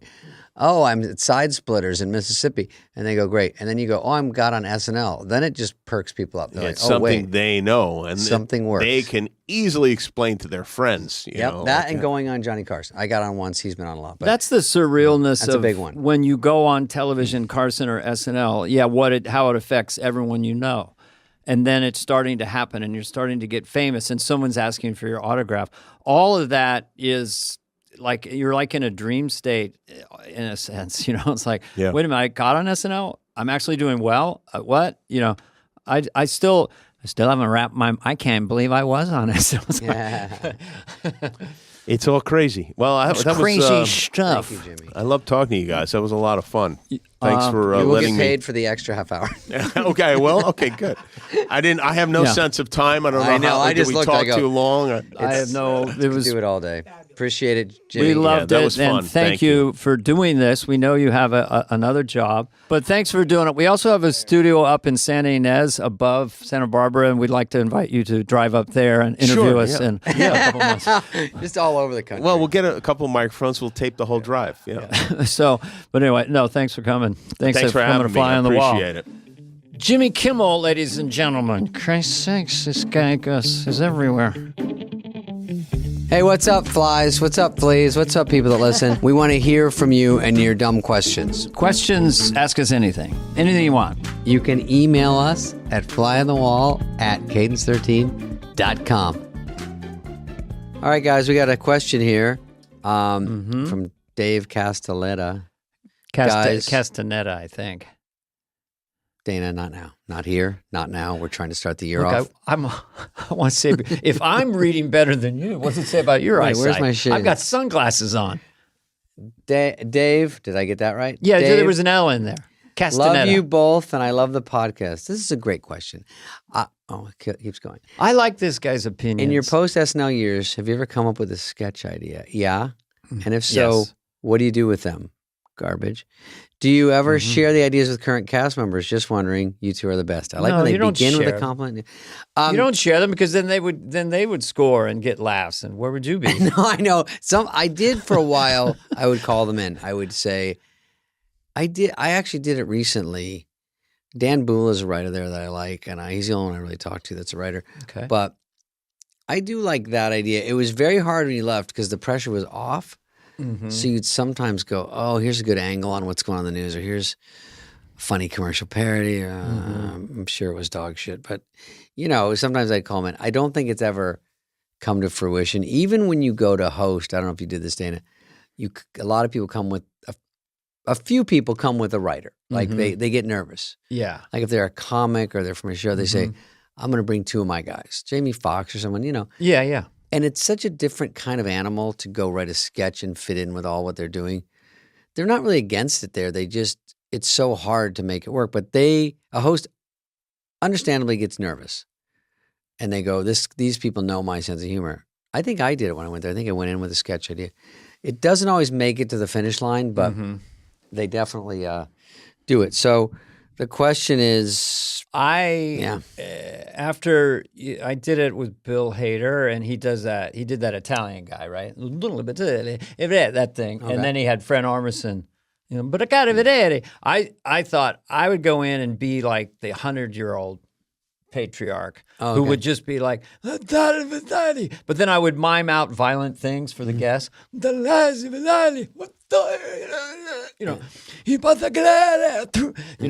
And just didn't call them and say, you should have someone else do that. Jason Sudeikis could have crushed with that. oh, you didn't call him. Oh, I thought you No. were hosting. If you hosted, you could have jumped in on that. I know. I was a little shy about it. The one that I thought of so fairly shy. recently was the world's first sociopath, which is like there must have been sociopaths during primitive man times. During the hunter-gatherer stage. Hey, you guys, what are you doing? Oh, okay. Are you hunting or gathering? Don't just sit around. Either hunt or gather or get the fuck out. And then it's like later on, he goes, where's Bob? I don't know. Well, what's that hand coming out of the ground? It's Bob, I think. What'd you do? I hit him with a rock. Am I weird? Am I strange for one? I have these compulsions of killing things. Am I weird? And the guy goes, no, not at all. I mean, sometimes at night I just cut myself. I don't know what that means. Maybe some sort of free association anxiety. Well, you know, Steve, I mean, he always waits till the grapes rot and then drinks the juice and dances around for hours. I don't know. Are we weird? Sounds like I'm... Anyway, so I didn't send it to SNL. You didn't send it But I had that on stage because I can only do sketches in small Right. rooms. I killed it one night. Had it perfect. I'm a little rusty, but I love SNL. But generally, if we had a friend there... Yeah. It directly, like, remember when I had left and I told you to do Hollywood Minute? Mm-hmm. Yeah. I actually did one for Sandler. I thought one I thought was really good for Sandler. I can't remember it now, but I said, oh, I think you'd be good at this. But by the time I think I called it was the midweek. And, you know, after that writing starts, it's just too hard to start from scratch. But anyway, he did fine. Okay, thank you for your question. And let's see what sunglasses we have on next week. This has been a podcast presentation of Cadence 13. Please listen, then rate, review, and follow all episodes. Available now for free wherever you get your podcast. No joke, folks. Fly on the Wall has been a presentation of Cadence 13. Executive produced by Dana Carvey and David Spade, Chris Corcoran of Cadence 13, and Charlie Finan of Brillstein Entertainment. The show's lead producer is Greg Holtzman with production and engineering support from Serena Regan and Chris Basil of Cadence 13.